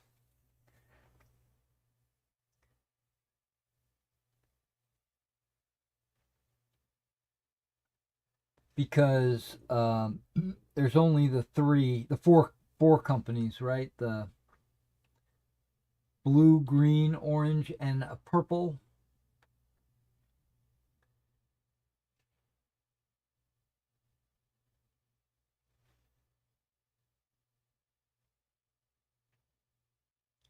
So there's 6 companies. There's the whoops, wrong place. The Volti. Whoa, dude! No tipping over. You're not allowed to do that.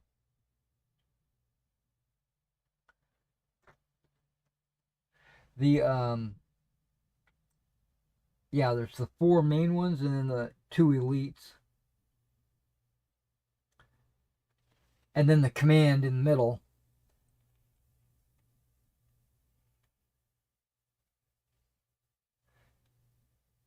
Yeah, let's do some orange.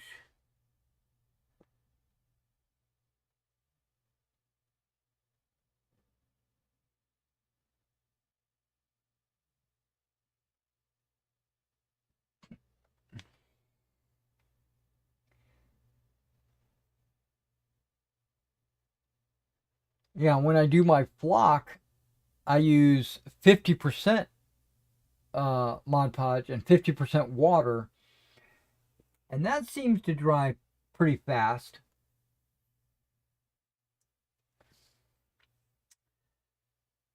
He's a Guidon protector. I could put him in the front rank over here, but he should be on this stand. But if I want to put a whole row of figures, yeah, I'm putting him on that stand. Because he belongs over here.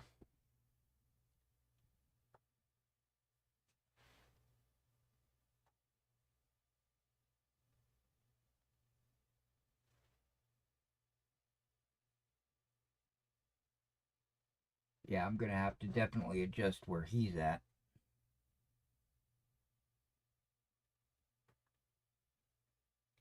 He's got the halberd, but he's pretty much just standing straight up and down.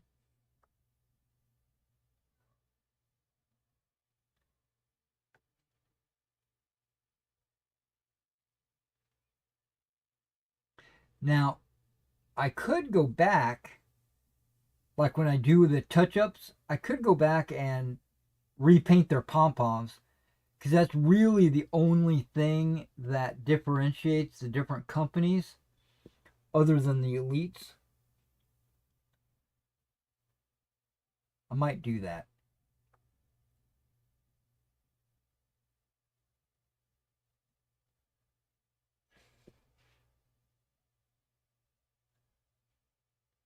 Okay, that one looks good. There's a guy in the back leaning back. He probably should take a step forward.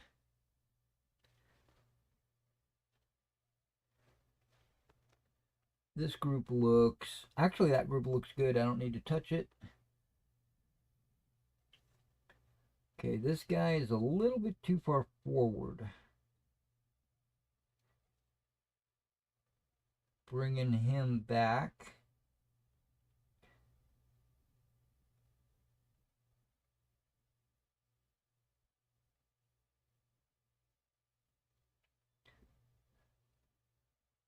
And this guy is all cattywampus.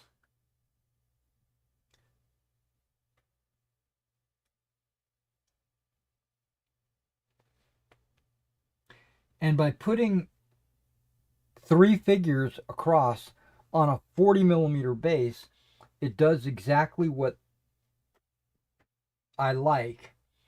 It puts a kind of a gap between figures, between bases.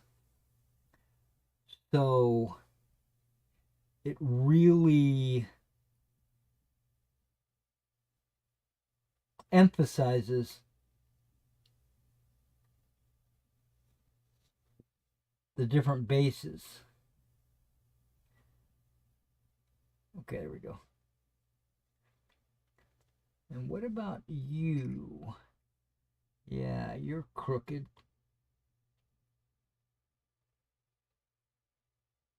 Oh, wait.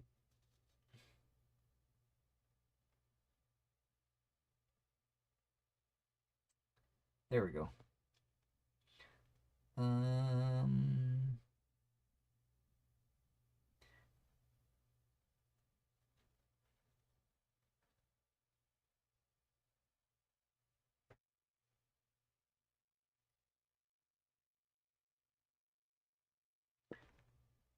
Minutia. Yeah, pushed him back into place, so we're good.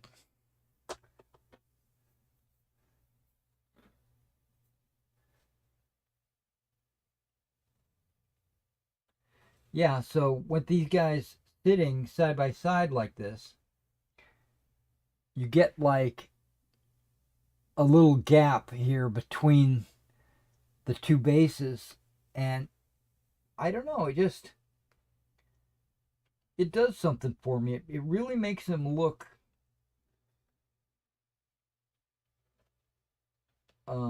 it makes it look better, in my opinion. And the march columns look a lot better when it's only three wide. When I was playing Napoleon's battles, the the French battalions were like, or French brigades were like six stands, and they were an inch long. So they wound up being 6 inches long when they were in march column, but only 20 millimeters wide.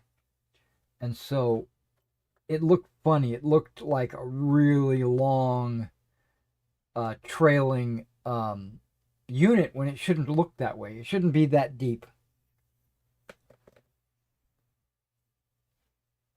Wow, it's 11 o'clock. Okay, we've been on here for 2 hours. Okay, what do we got here? We got Francisco. Hey, yes, they are 15 millimeters. Hey, Francisco. I just don't normally take a look over at the chat because I got to switch out my glasses for the distance to the computer monitor. These are 15 millimeter. I'm going to say that every one of these figures on the table is Old Glory.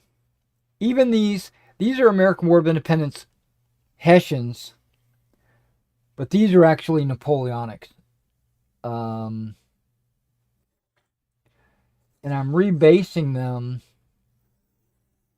I had them on 20 by 40s single rank, and I'm switching them out for the exact same bases that I use for Land of the Free, which is still 40 millimeters on the front, but now it's 30 millimeters deep and 6 figures.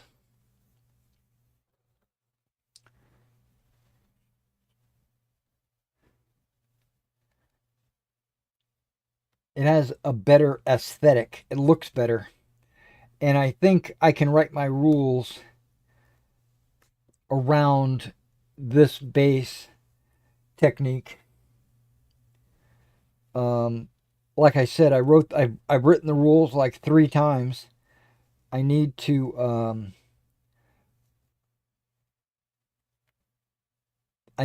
buckle down on my basing and then write my rules. Lock them in is what I'm saying. I need to lock them in.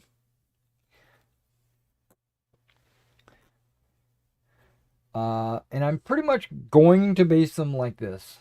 That's today. That's what I think. Tomorrow, hopefully, it's not different.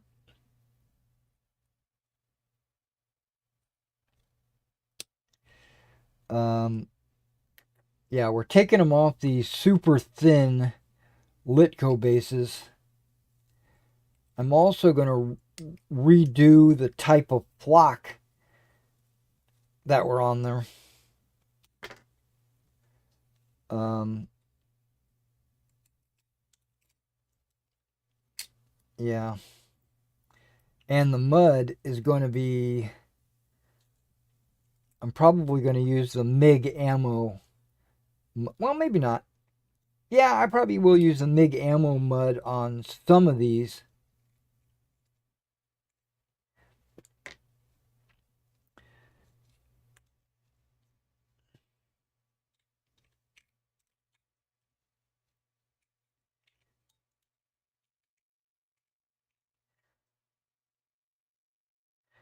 Yeah, there's a lot of loose stones on here.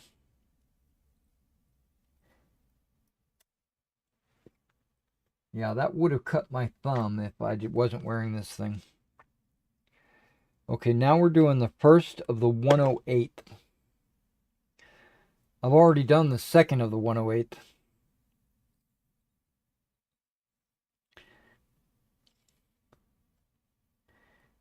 Yeah, all these figures, I have armies, British and French, that I'm going to have to rebase because none of them are on this size base.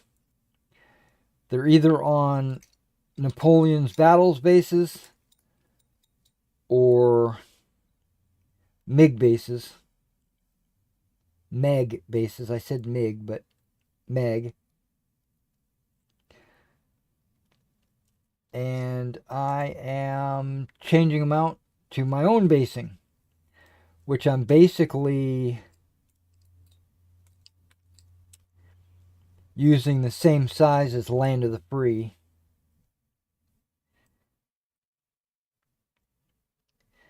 Now, Land of the Free is a game that does not remove bases, just like Black Powder. Basically, you take morale hits on units, and when they reach a certain value, they degrade, but the figures don't get removed. The unit always stays the same size. I like that idea. I love Land of the Free. But in Land of the Free, they don't have attack columns and they don't have squares.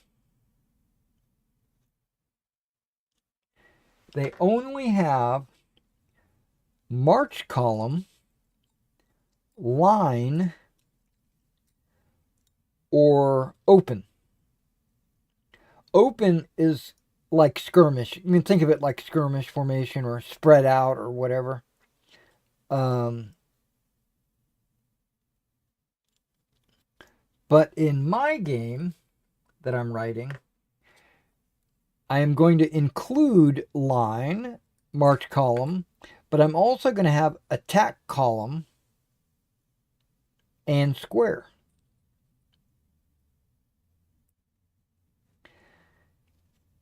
And so the standard size unit in Land of the Free is 3 bases. Because it'll look good either way.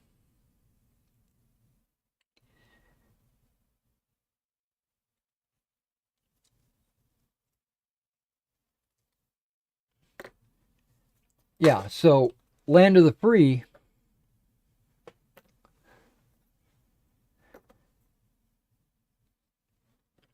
you've got your command stand and then you've got 2 extra bases.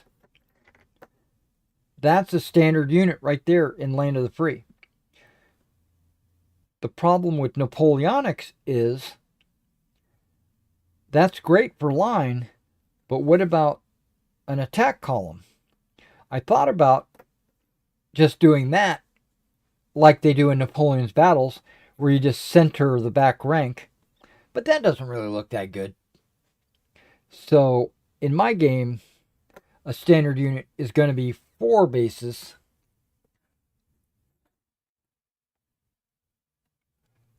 So it'll look good in an attack column. But also, if it was only 3, which is a very reasonable sized unit in Land of the Free, if you tried to form square, you've only got 3 sides. Or you could do something like, put a figure side, back to back and then put one on the side. That could be a square. But with 4 bases, like what I'm doing,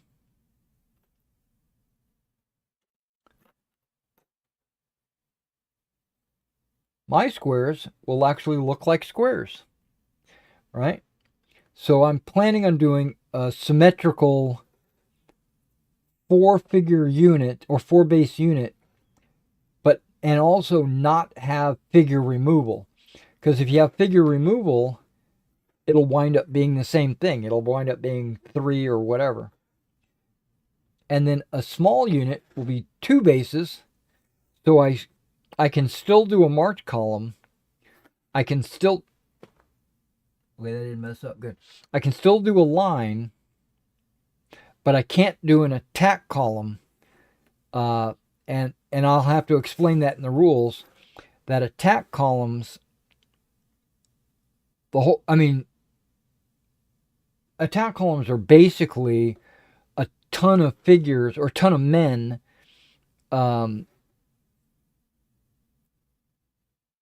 It's the weight of the attack with a ton of extra men pushing you that gives you the bonuses for being in that formation. And if you're a small little tiny unit, that's not a formation that you will adopt. You'll be in line or march column, which is perfectly fine. And if you're a tiny unit, just a couple of companies, then you would be 1 stand, and a 1 stand unit is always considered in skirmish.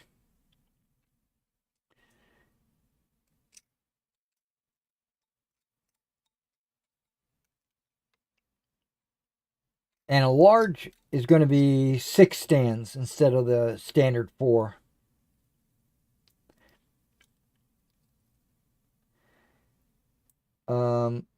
About 3 years ago, I ran Quatre Bras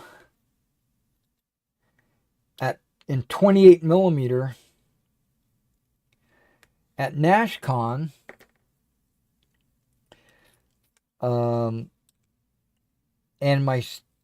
using black powder, and the standard unit that we used, or I provided, because I provided 100% of the miniatures, was 4 stands. I said to the guys, 4 stands is the unit. If it's 6 stands, it's large.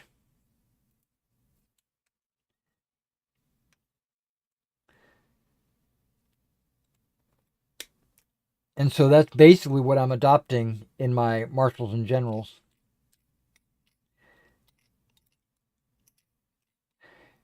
And the way I'm basing them is 6 figures on a stand.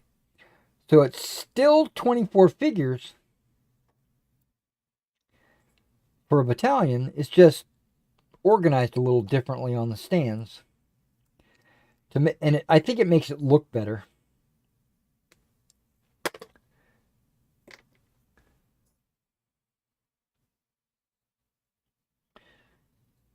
I can't wait to actually have my rules written and I could play test it. I thought maybe I could have it done and ready to go by this August,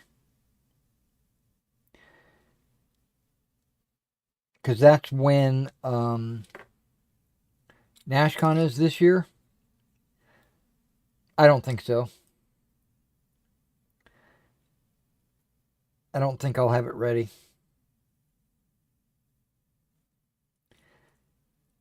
So I'm aiming for August 2026. I'll have all my figures painted. I've already made a 3-dimensional battlefield. I don't know if I have a bunch of videos where I did 3-dimensional Quatre Bras 4x6 table using styrofoam for the hills and the slopes, and I put hedges and built up areas where the towns would go and stuff like that.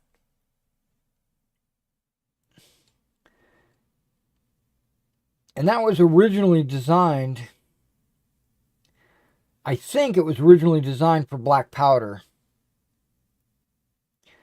But it doesn't matter. A terrain board is a terrain board.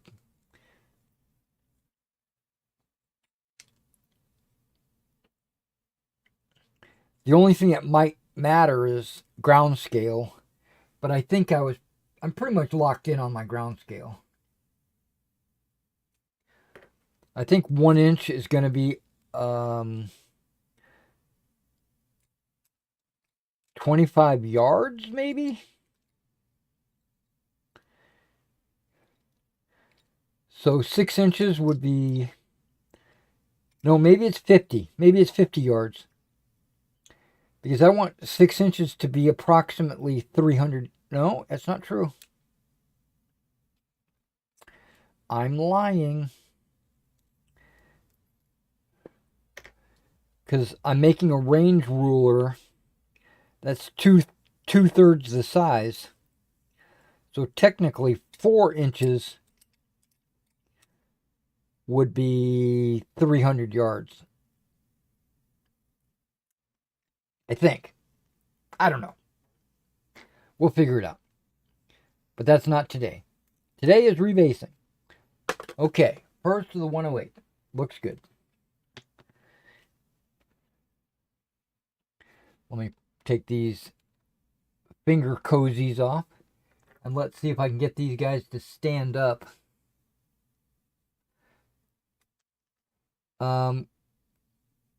These guys are almost dry, believe it or not. No, they're not. These guys are almost dry. Those guys are the newest one. I did these guys at 8 o'clock.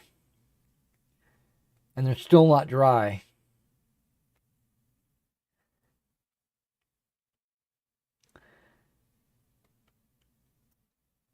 I think I'm going to do a video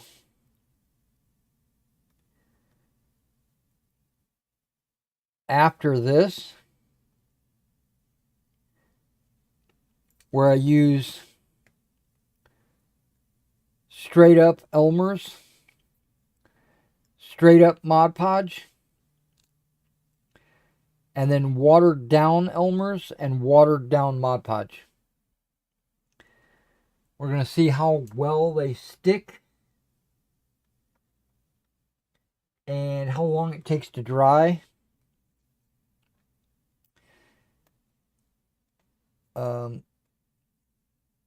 And don't get your panties in a wad. I'm doing it because I want to know. But whenever I do something that I want to know, I record it and let everybody know what I found out. So a lot of my like painting comparisons and stuff like that is not because I'm trying to show you guys what it is. It's because I'm trying to figure it out for myself. And I figured, why not share it? Everybody might want to know this. Okay, he's leaning like he's drunk. I'm going to have to straighten him out. He was standing, yeah, he's standing, but he's drunk.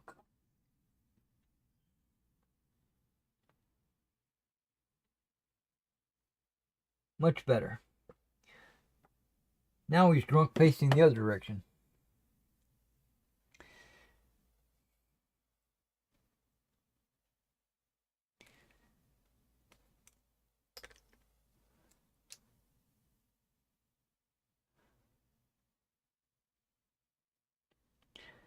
Yeah, some of these I used like static grass, but others I used the Army Painter Grass Green, and then others I used Woodland Scenics. And then others I used Stone Mountain or Knock, model railroading stuff. So yeah, there's a lot of variety in the flocking when I did these originally, because I was thinking my whole plan was that I would vary the flocking so that you could tell what battalion they were in, because it would kind of clue you in that certain figures were in with other figures. But ever since I did my American War of Independence on war bases, which are 2 millimeters, the thickness of this base is 2 millimeters, where the thickness of these bases was 0.8. The 2 millimeter thickness on my American War of Independence allowed me to color the back side of the base. I don't know if you can see that, but the back side of that base is yellow.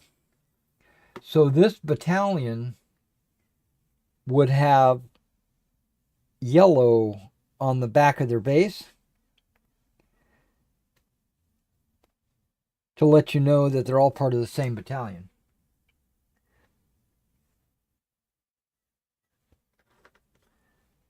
And so what that means is I'm going to use the same flock on all my figures, which is this Knox Spring Meadow Static Grass. It's my favorite. It's what I used on these guys. It's my favorite. Okay. I'm putting these in their respective companies.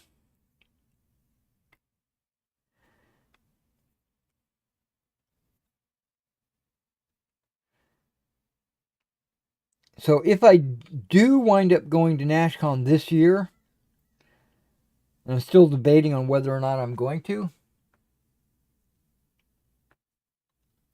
I'll take my Land of the Free and just play the Freeman's Farm scenario.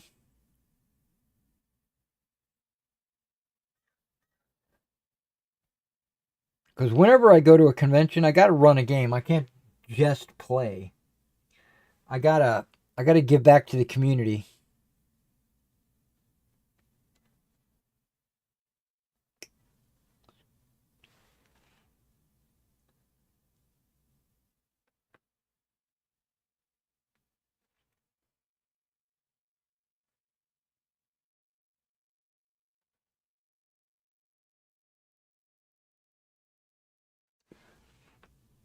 Ah, there we go.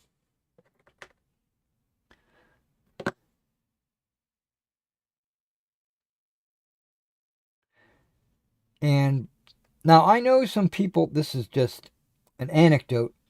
I know some wargamers will use epoxy or they'll use super glue or something like that to base their figures on their multi bases, because they don't want to wait that dry time for the PVA, or they don't like the fact that PVA can be reactivated.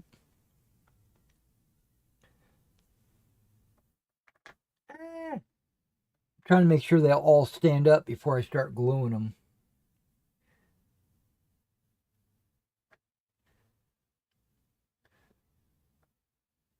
That way they'll go onto the base. So they'll use super glue, which dries in just a couple of moments, and then they can move on to flocking or texturing or whatever they're going to do next. I say don't do that. Be very careful. Don't ever use super glue because you never know when you might have to rebase, like what I'm doing right now. If this was super glue, I would be struggling. I'd have to cut the wood off the bases and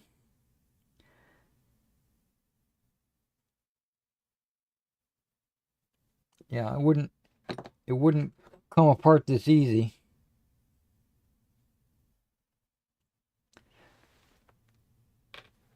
Okay. Sergeant.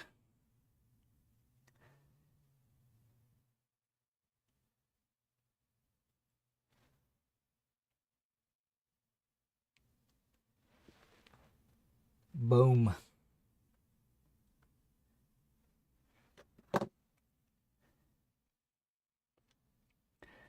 That's one reason why I use the PVA whenever I base.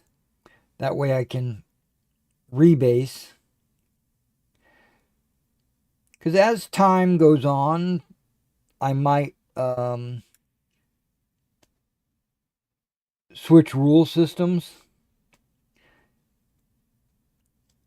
I really know this because I played Napoleon's battles for an eon. All my figures were based for Napoleon's battles. And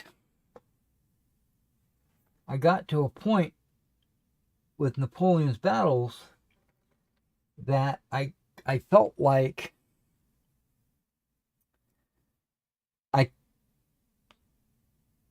I couldn't find anybody that could challenge me in a game. I don't know how many games of Napoleon's battles I played. Hundreds? Literally. I'm not exaggerating. I played hundreds of games of Napoleon's battles.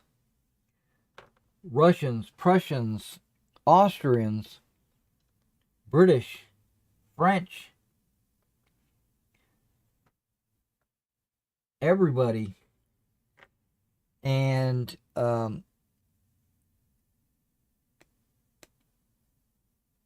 it got to the point where it wasn't fun anymore. Because basically I was seal clubbing. Whenever somebody would play me, I'd be like, okay, I'm going to do this and this and this, and there's nothing you can do about it. Because I read all the articles, all the tips and tricks from all the other players.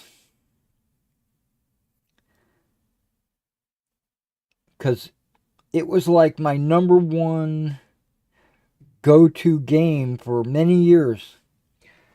I played a lot of it. And I was really enthusiastic about it.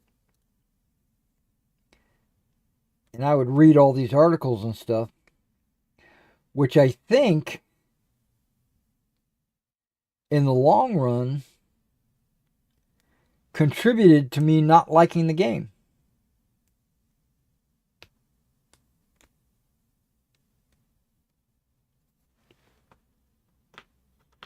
Because I want a challenge. I want my opponents to have a challenge, but I also want to have a challenge.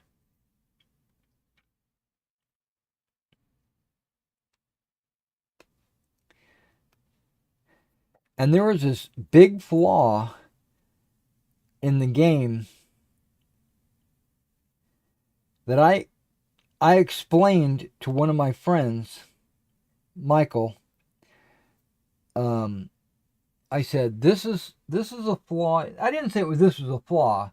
I said, this is how you win the game. Right? I was very not min-maxy, because it's a historical, you're playing historical scenarios. So it wasn't like I was going through an army list and picking out all the tiger tanks. I was just playing with what, the hand that I was dealt.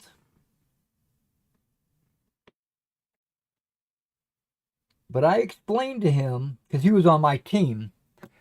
When I explained it to him, he was on my team, and we were playing against the other guys. I said, Mike, if we want to win, ignore the objectives. Just put them out of your mind. That's counterintuitive, right? You would think that to win the game, you'd have to take the objectives, right? Or at least try to, or something. But no. In Napoleon's battles, if you want to win, you can't be caught up dedicating your time or your effort into capturing objectives that are ultimately irrelevant.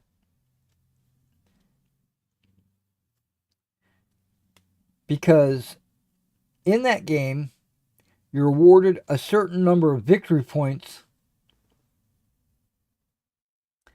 for every objective you take, right? Each objective, and it's almost always a town.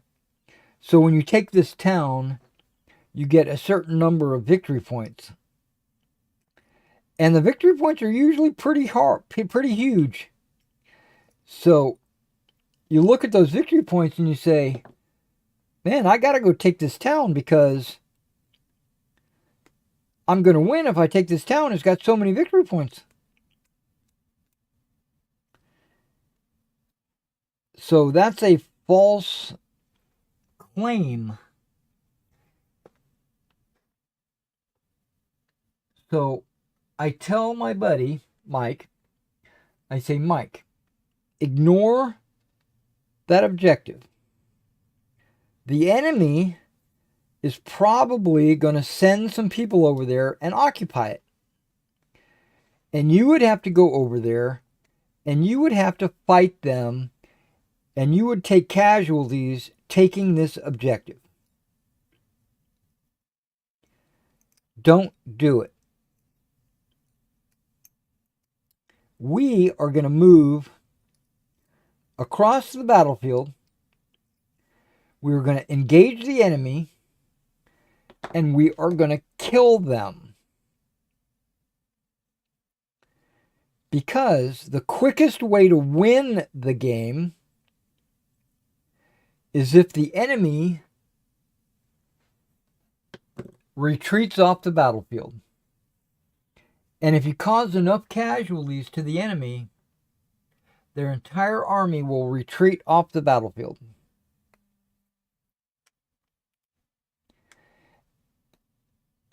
And they might move a division or a corps or whatever over and take that objective and hold on to it. And while they're over there holding on to it, they're not fighting us. So we're able to bring our entire army to bear on whatever unit we want to destroy. And we can just crush them and then have them run off the battlefield. And we have taken 0 objectives, but we have won the game.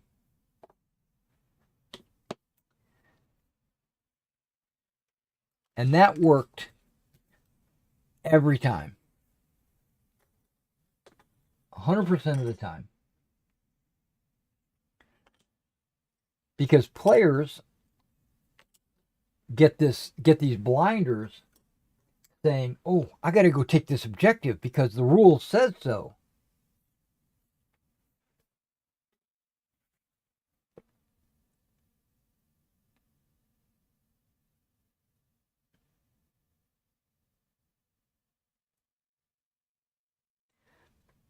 And there was also another trick that I utilized to great effect, and that was called the pinning. In that game, there's a rule for pinning troops. If you get within 1 inch of your opponent, they can't change formation. They're prevented from changing formation. And what I would do is I would walk my infantry up and stop within 1 inch of the enemy. And then I would charge them with my cavalry. And they would not be allowed to form square. And cavalry hitting infantry not in square, it's like a 90% chance they're going to win. And you could be in any formation. You don't have to be in line formation. You could be in attack column as cavalry, because the only time your formation comes into play is when you're attacking other cavalry. When you're attacking infantry, it's either against square or not against square.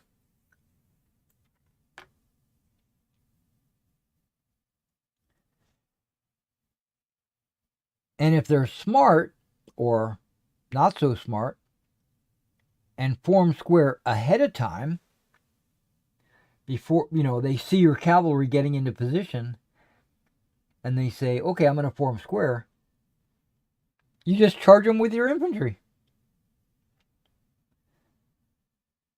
And then it becomes infantry versus square. And that's also almost a 90% chance of victory. Yeah, it's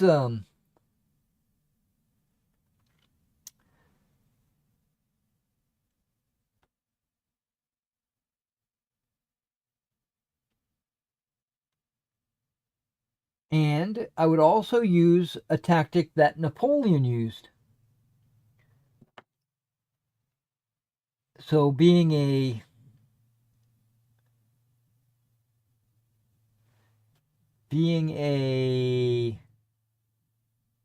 historical buff,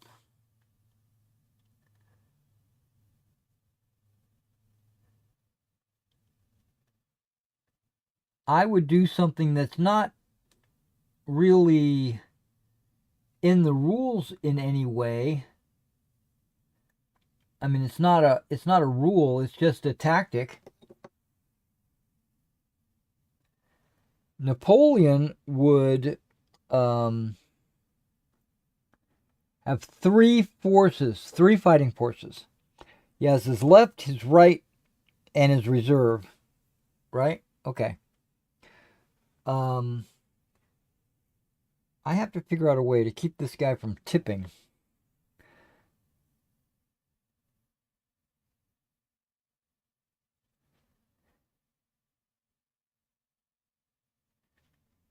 That might do it.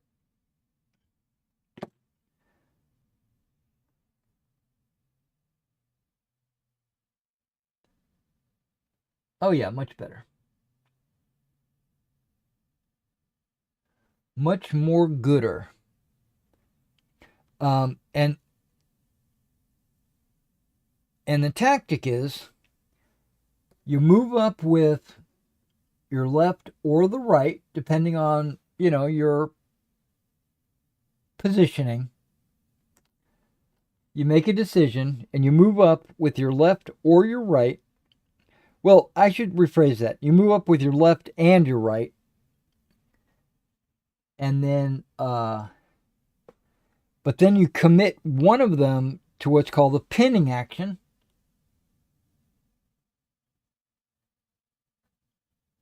where you move up and engage the enemy, but only in a way to keep them from shifting or adjusting.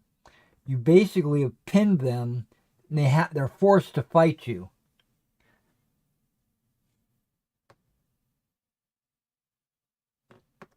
Which you're not putting 100% of your effort into fighting back. You're just going up there to kind of make them think about you.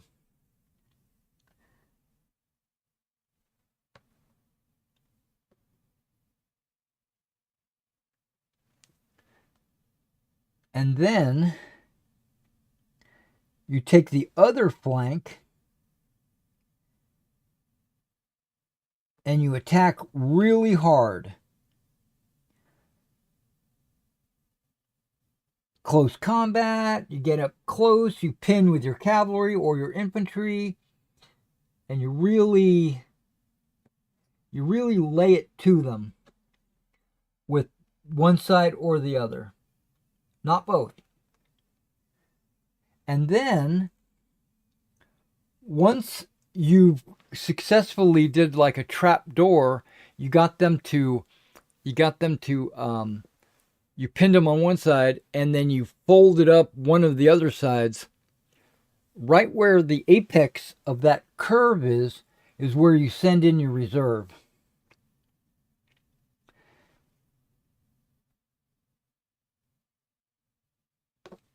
And 9 out of 10 times, I'm going to say more than 9 out of 10, because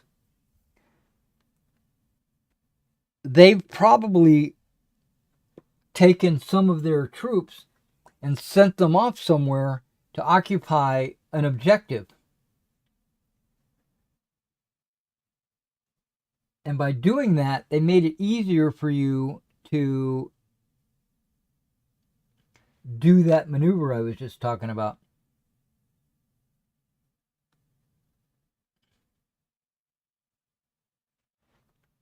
And once that reserve punches through the corner, they've lost. The game's over. I mean, not literally, but yeah, literally. Somebody's got a lot of deleted messages on there.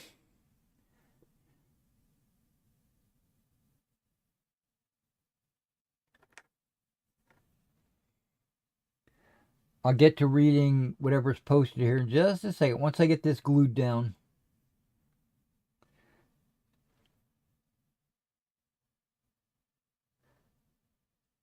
The next step after this, once the white glue dries, then I would texture it and then put flock on it.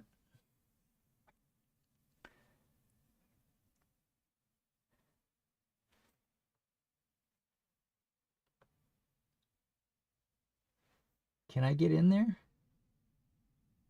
Ooh, I can get in there. Just barely, though.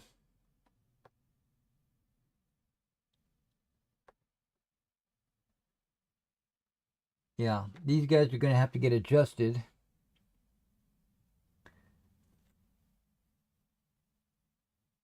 To make them look good. Make them look good.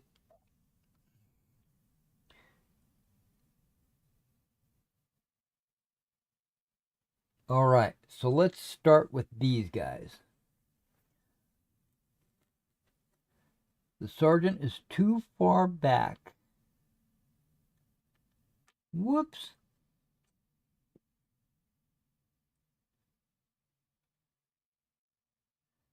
There we go. There we go.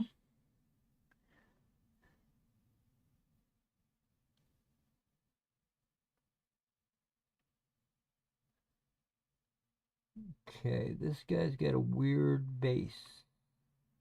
Okay. Yeah, he was the one I was having trouble because he was leaning over. Okay, this guy is Cattywampus.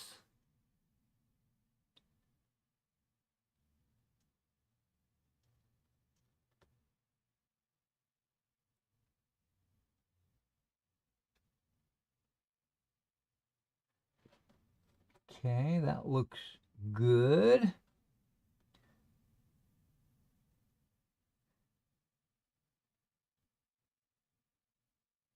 Ah, much better. Okay.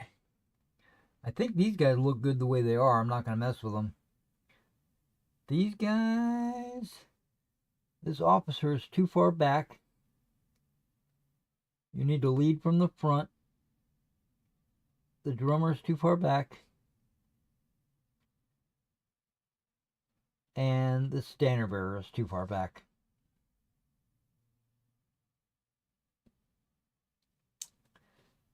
Everybody's too far back?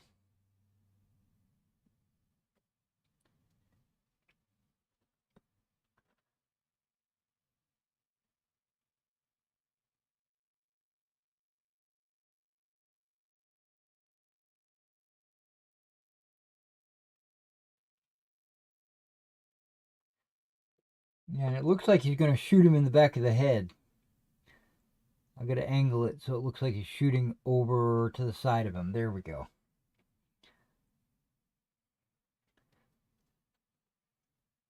Now this drummer, I must not have moved him up far enough. Ah, there we go. That looks a lot better. These guys definitely need some work. Okay.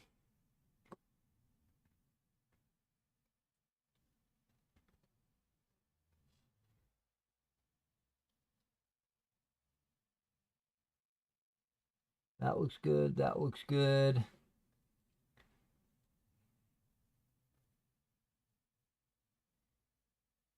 Whoa, too far.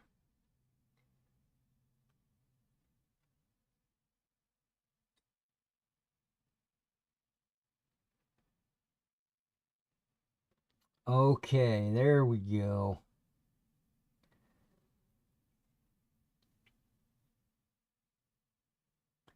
Yep, that looks good. All right.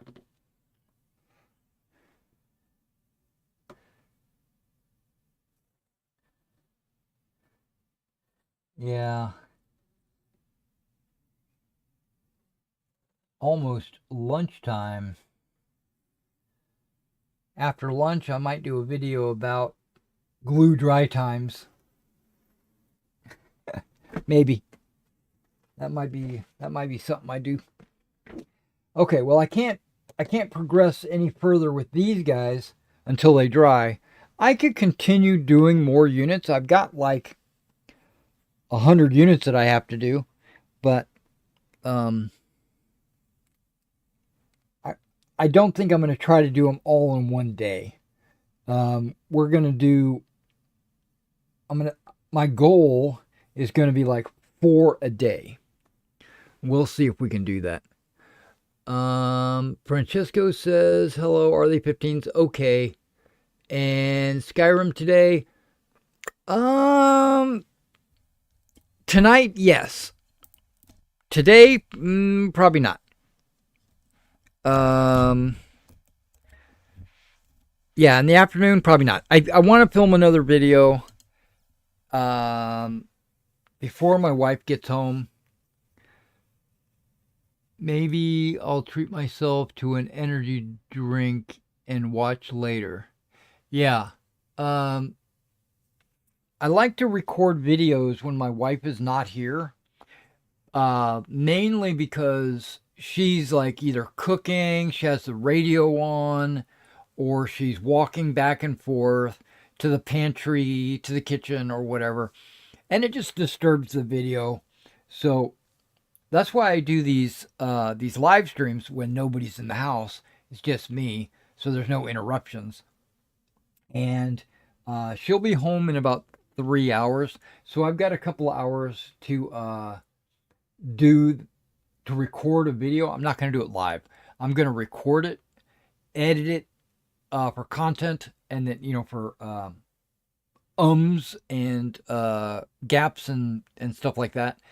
and then I'll show it off.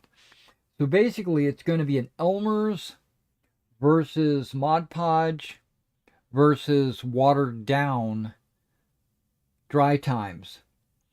Um, I probably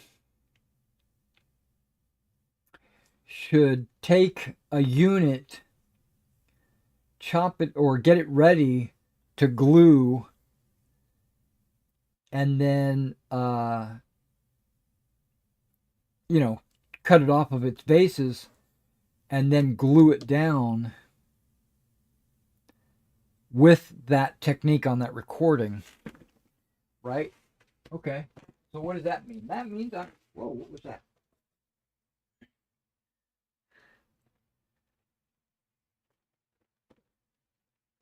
That was some popcorn that dropped earlier. Okay, let me see what I've got over here.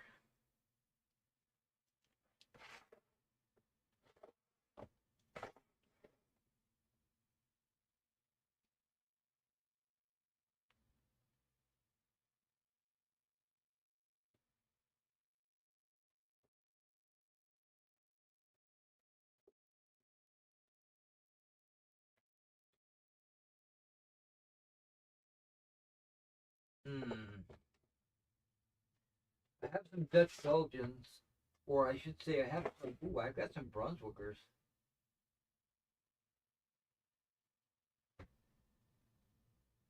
Yeah, we're gonna do some Brunswickers. What do we got? Brunswick, second line, first light,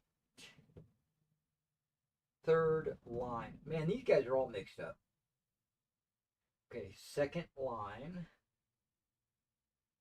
second line,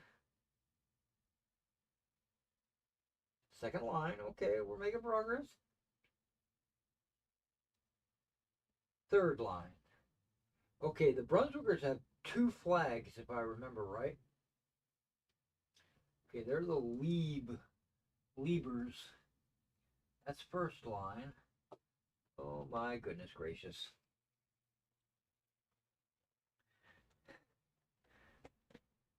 Okay, and these guys, if you notice, are mounted on 15 millimeter bases, which was the initial plan, but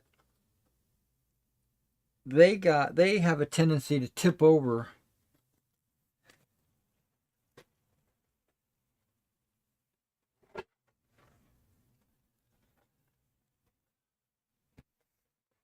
Okay, I grabbed my Brunswickers. I grabbed them all so I could sit down and look at these because they're not in any kind of order. Apparently I've messed them up. Okay, so Lieb Battalion will go right there. For these guys, also Lieb. And maybe these guys. Yep, there's Lieb.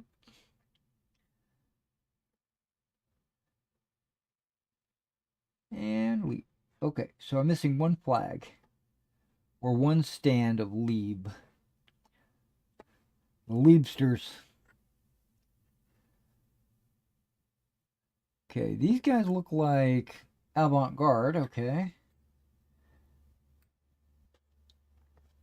Oh, wait, what are these guys? Lieb. Okay, there's a whole battalion of Lieb right there. Avant-garde. Avant-garde. I do believe these are all avant-garde as well.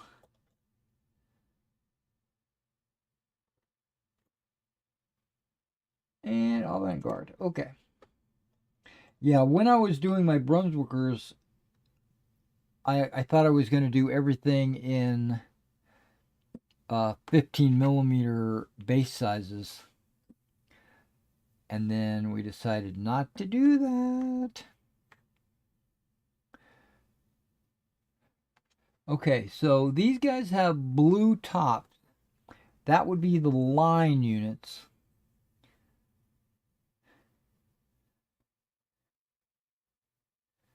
Okay, first line, third line. And that's light.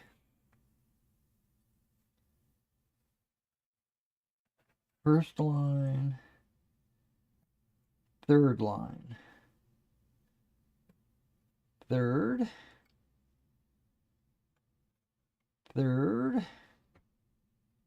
second. Okay, there we go.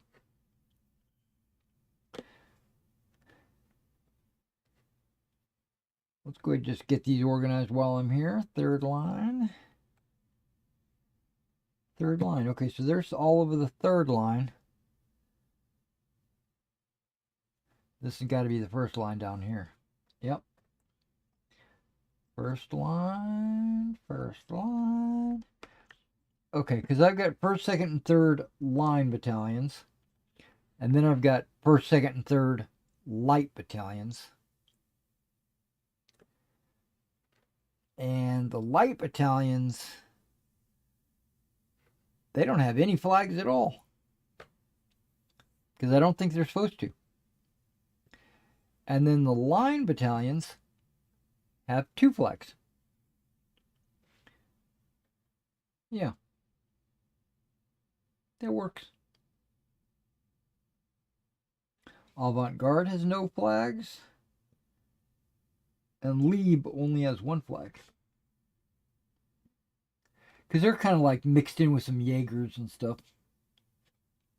They have standard bearers, but they're just not flying a flag. I wonder if there are any light flags, because if there are, on my flag sheets, I'll add them. But I'm going to peel these off the bases and get them ready for the video I'm going to record.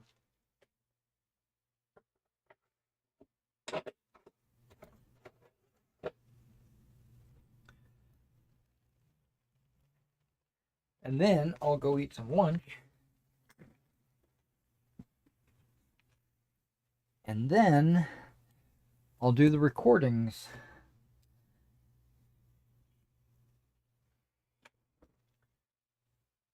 Okay.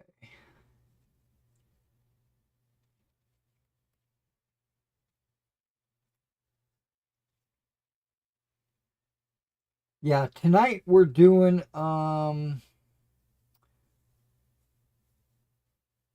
Pendragon solo adventure with Mason. And then after that, I'll do some Skyrim.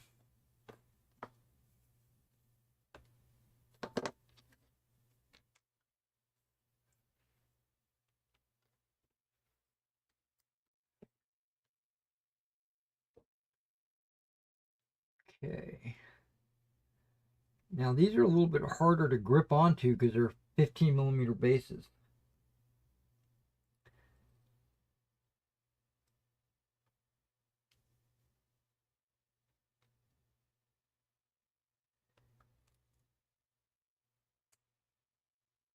Okay.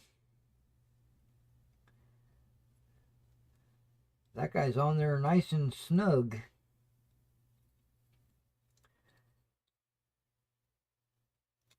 Ah, there we go.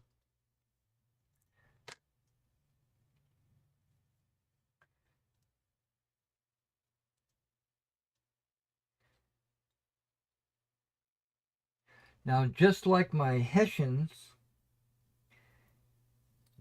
if there's a unit that has 2 flags, like the British or anybody, I would be able to put both flags on a single stand.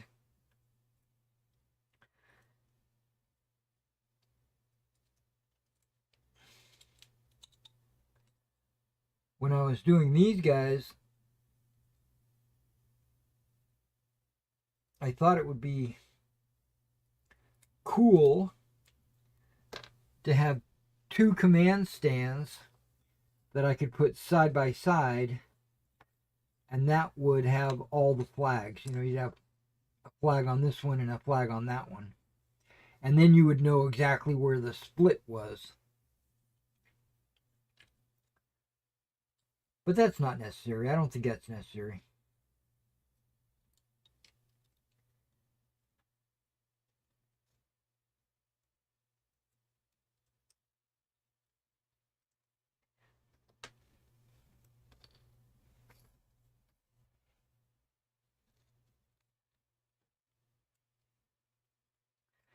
Now, these guys look like they're a mixture of Old Glory and minifigs.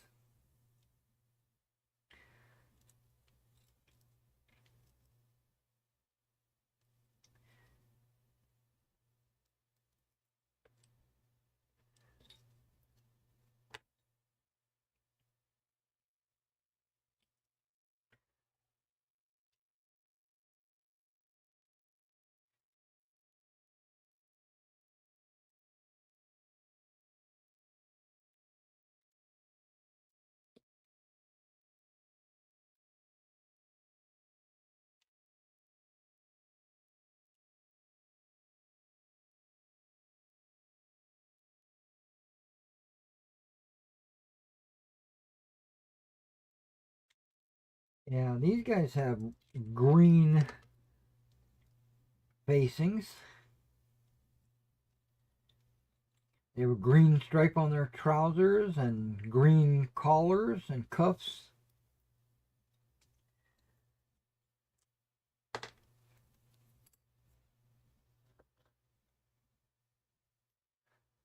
But you would never see that. I mean, it's so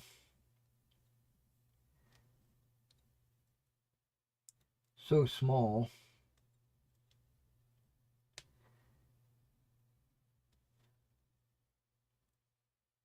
Unless you're wearing good glasses. Or you're a youngster that's got good eyes.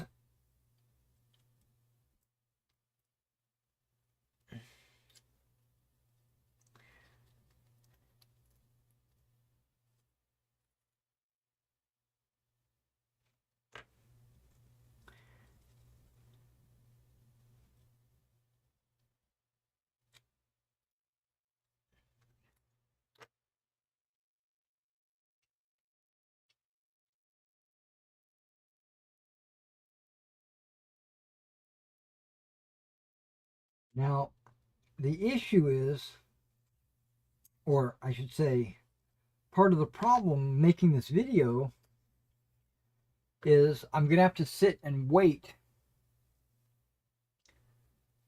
for them to dry before I can finish the video.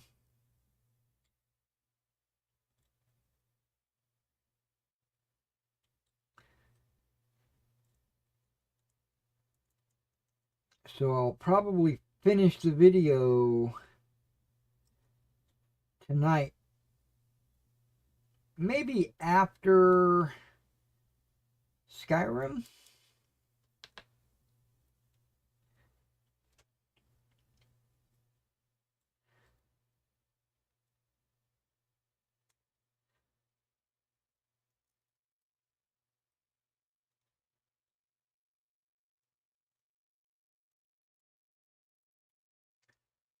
But I can get it started now and put a timer on, how long it takes the glue to dry for each base.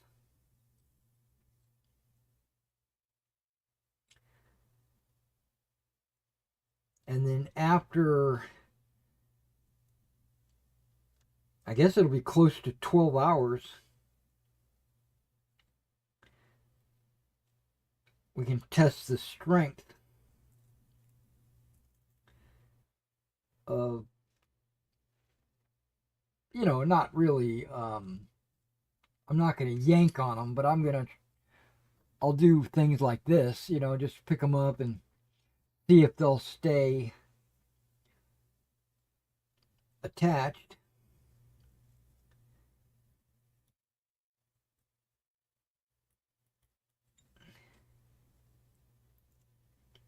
I suspect the watered down glue is going to dry a lot faster and have enough adherence that it's not going to be a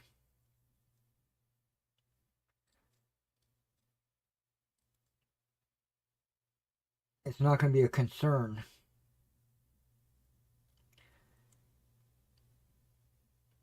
Because even though one or the other might be a little weaker, if it stays long enough for me to put texture paste on there, the texture paste will hold the figure down better than the glue, actually.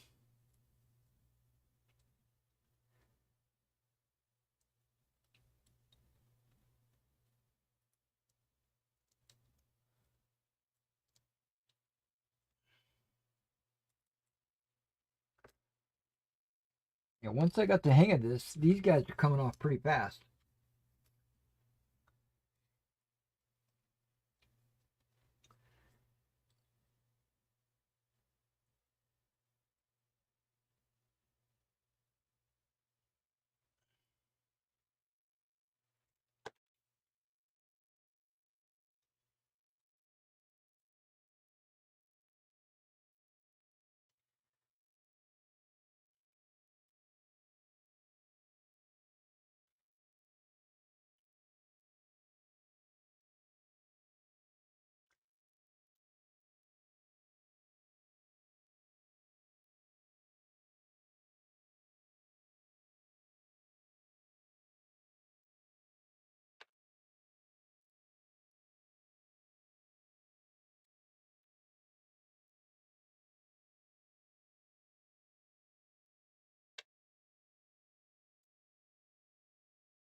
Yeah, that was all really fast. Okay. Also, I noticed I was getting low on this size base. I probably have like 20 or 30 more bases. So I ordered some more war bases. Specifically this size.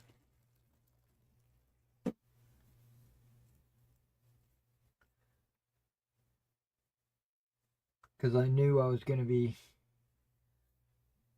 doing it. Okay. On the bottom of these, I'm going to put capital B, little w, that's Brunswick. Second, capital L, capital N for second line.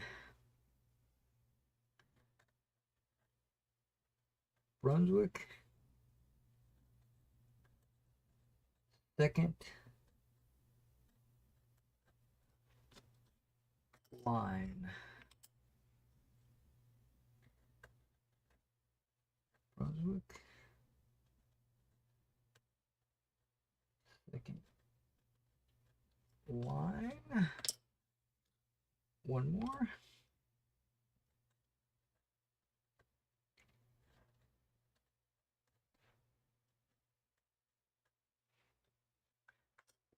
Okay.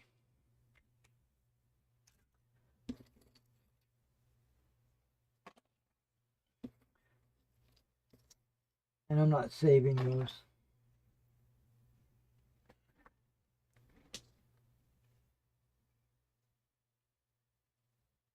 Okay, these guys have got good sized bases, so they might stand up pretty good on their own.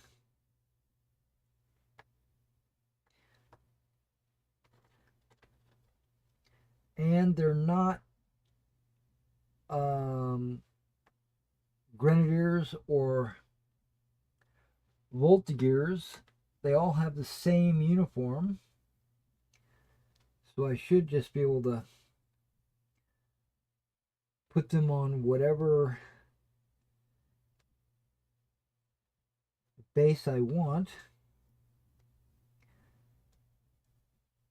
They don't have company specific pom-poms.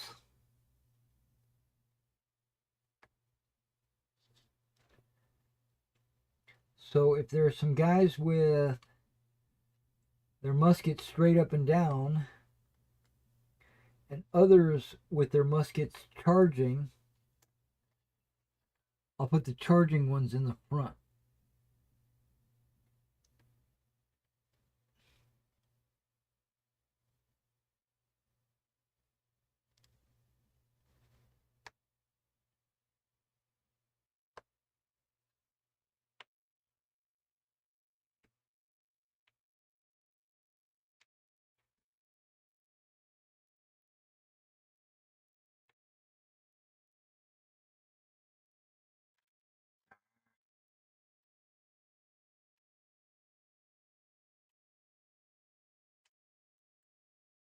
All right, that guy wants his tip.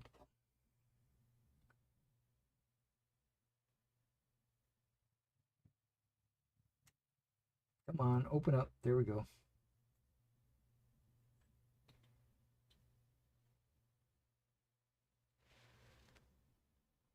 There we are.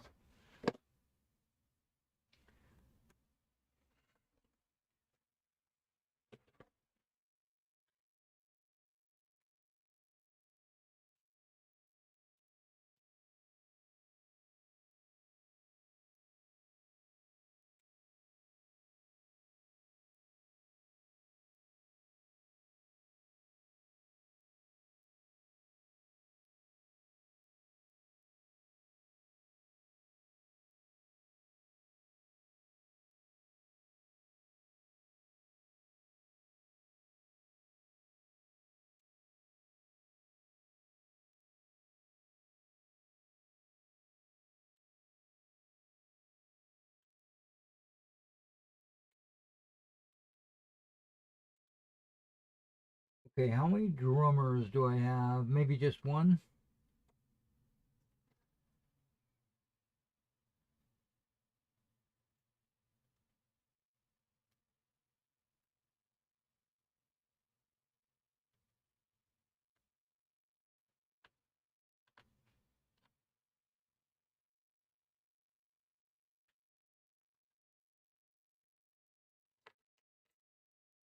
Nope, there's a second drummer.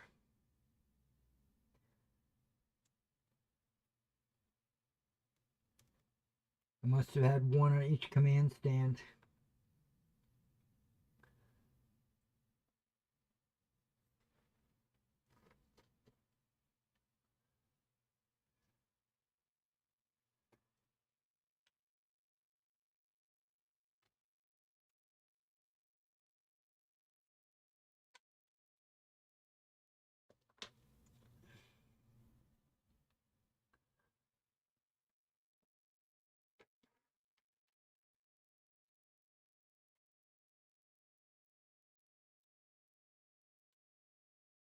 There's an officer with his white gloves on.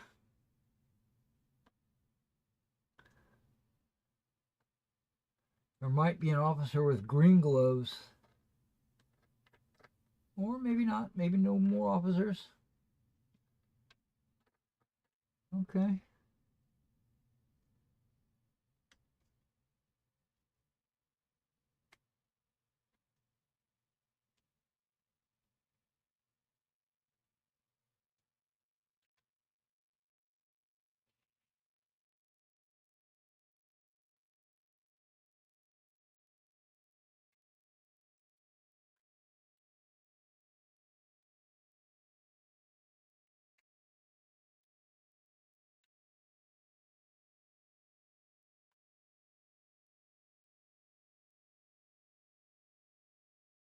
Okay.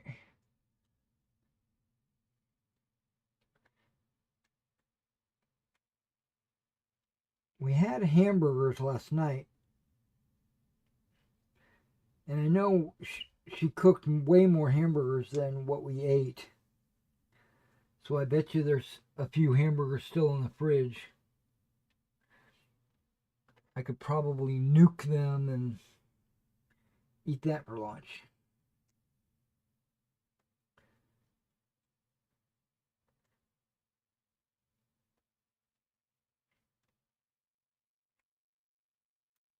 And she never cooks enough French fries.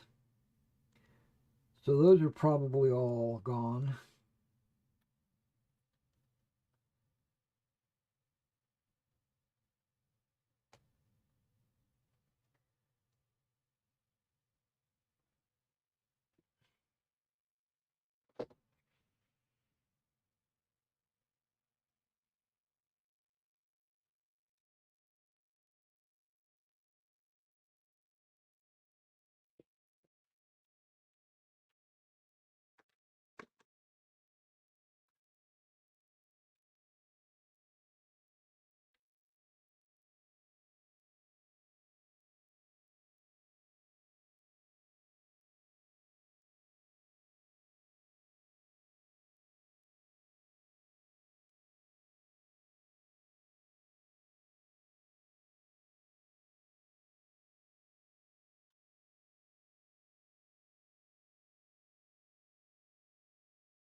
Hmm.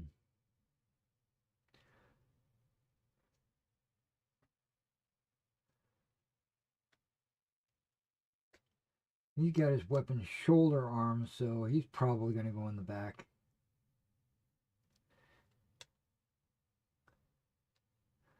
Just depends on how many of each one I've got.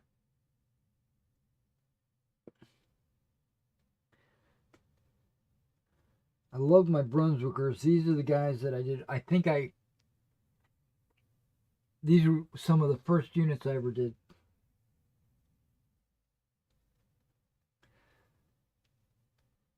I basically did the entire Brunswick army.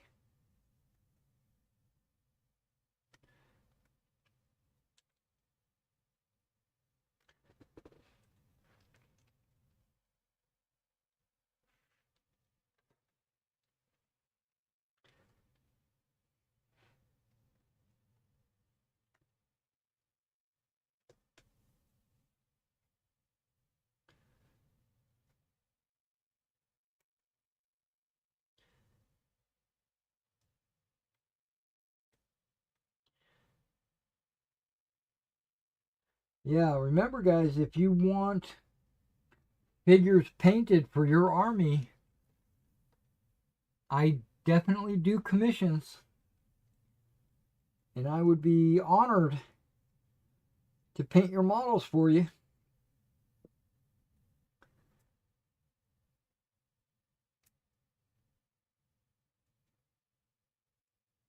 And I paint my commissions up to the same standard that I paint my own models.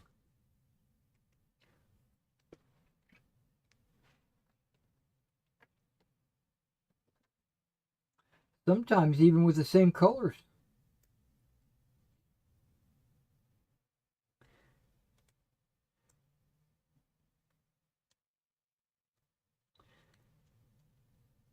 I say that because sometimes I'll paint a unit, like let's say the British, right? With their red coats. One unit I might paint with deep red, and then the next unit I might paint with a flat red. And the next unit I might paint with imperial red. Only because I don't remember what color I've already used. I'll be like, well, this one looks like it's right. And they are, because they're all very similar. But it's not always exactly the same. But I think that's also historically accurate due to the wear and tear and fading and all that. Some uniforms are going to be a little different than others.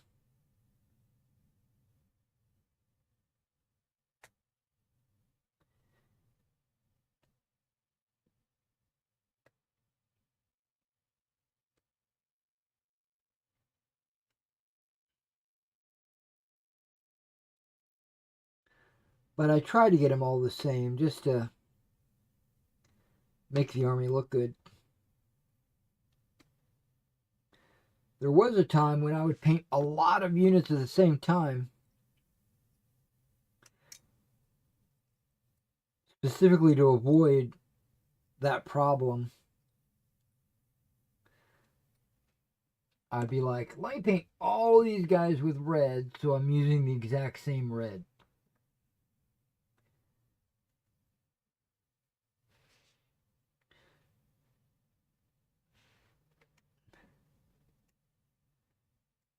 Oh. At the very beginning of the video, I remember now, I was going to make a comment about one of the reviewers of the Army Painters new World War II paint line. They've got these paint sets, which the paint sets look pretty awesome. But this reviewer, I lost all respect for him when he said this one thing. I think, I'm trying to remember, but he was painting an American troop using the American paint set. But he said, I'm going to use this flesh, right? Okay, which it was like rosy, or it was deep flesh, or whatever it was, right? Whatever flesh barbarian flesh, whatever flesh he normally uses. He said, this is what I'm going to use because the airborne tan is too light. And I was like, does he think that the airborne tan in the paint set is a flesh tone?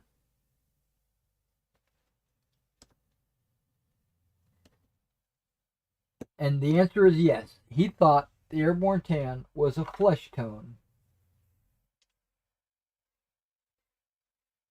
And he decided not to use it. And I'm like, no, that airborne tan is for like tan jackets or the airborne jumpsuit.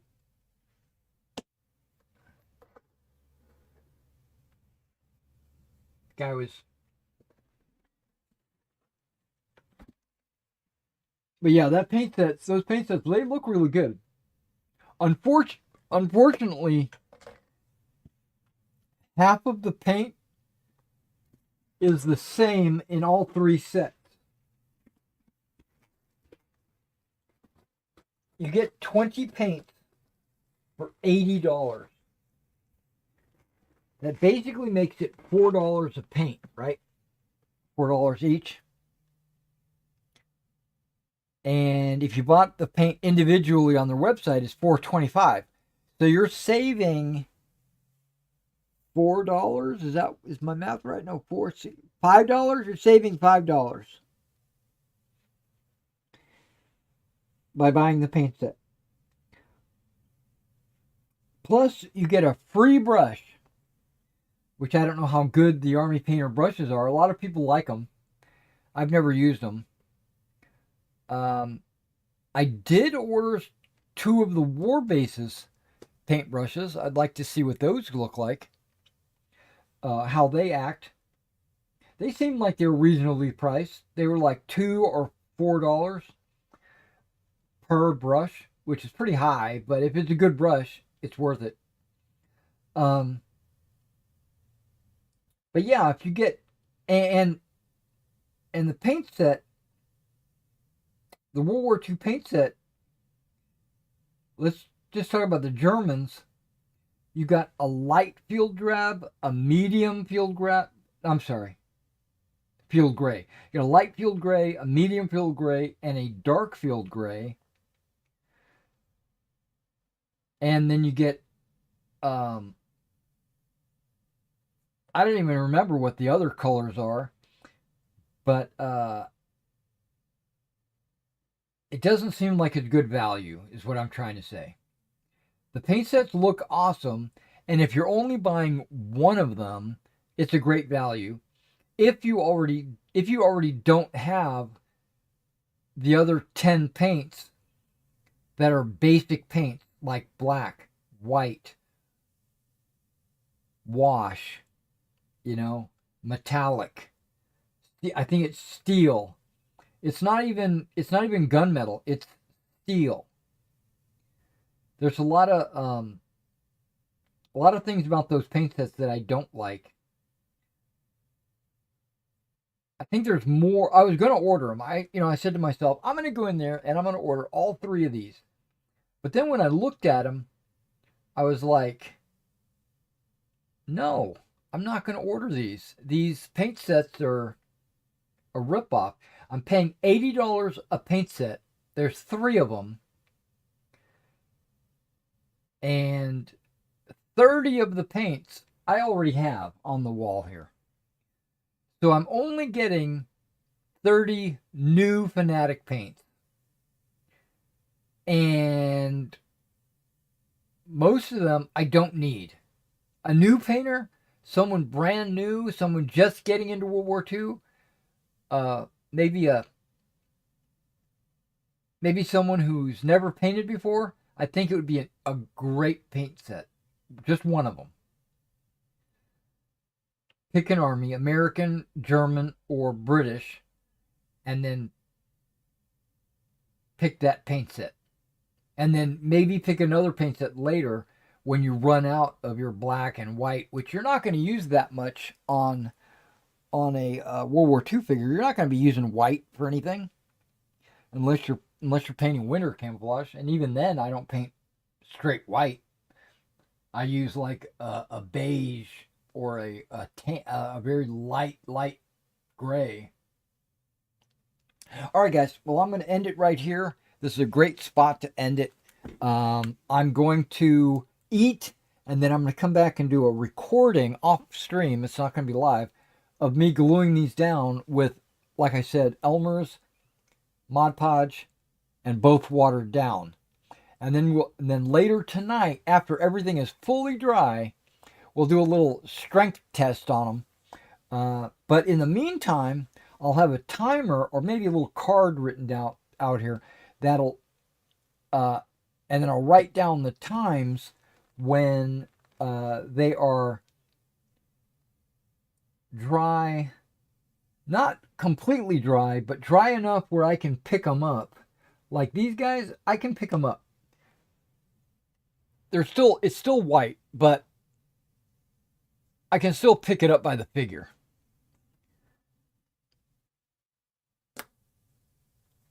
And that's Mod Podge.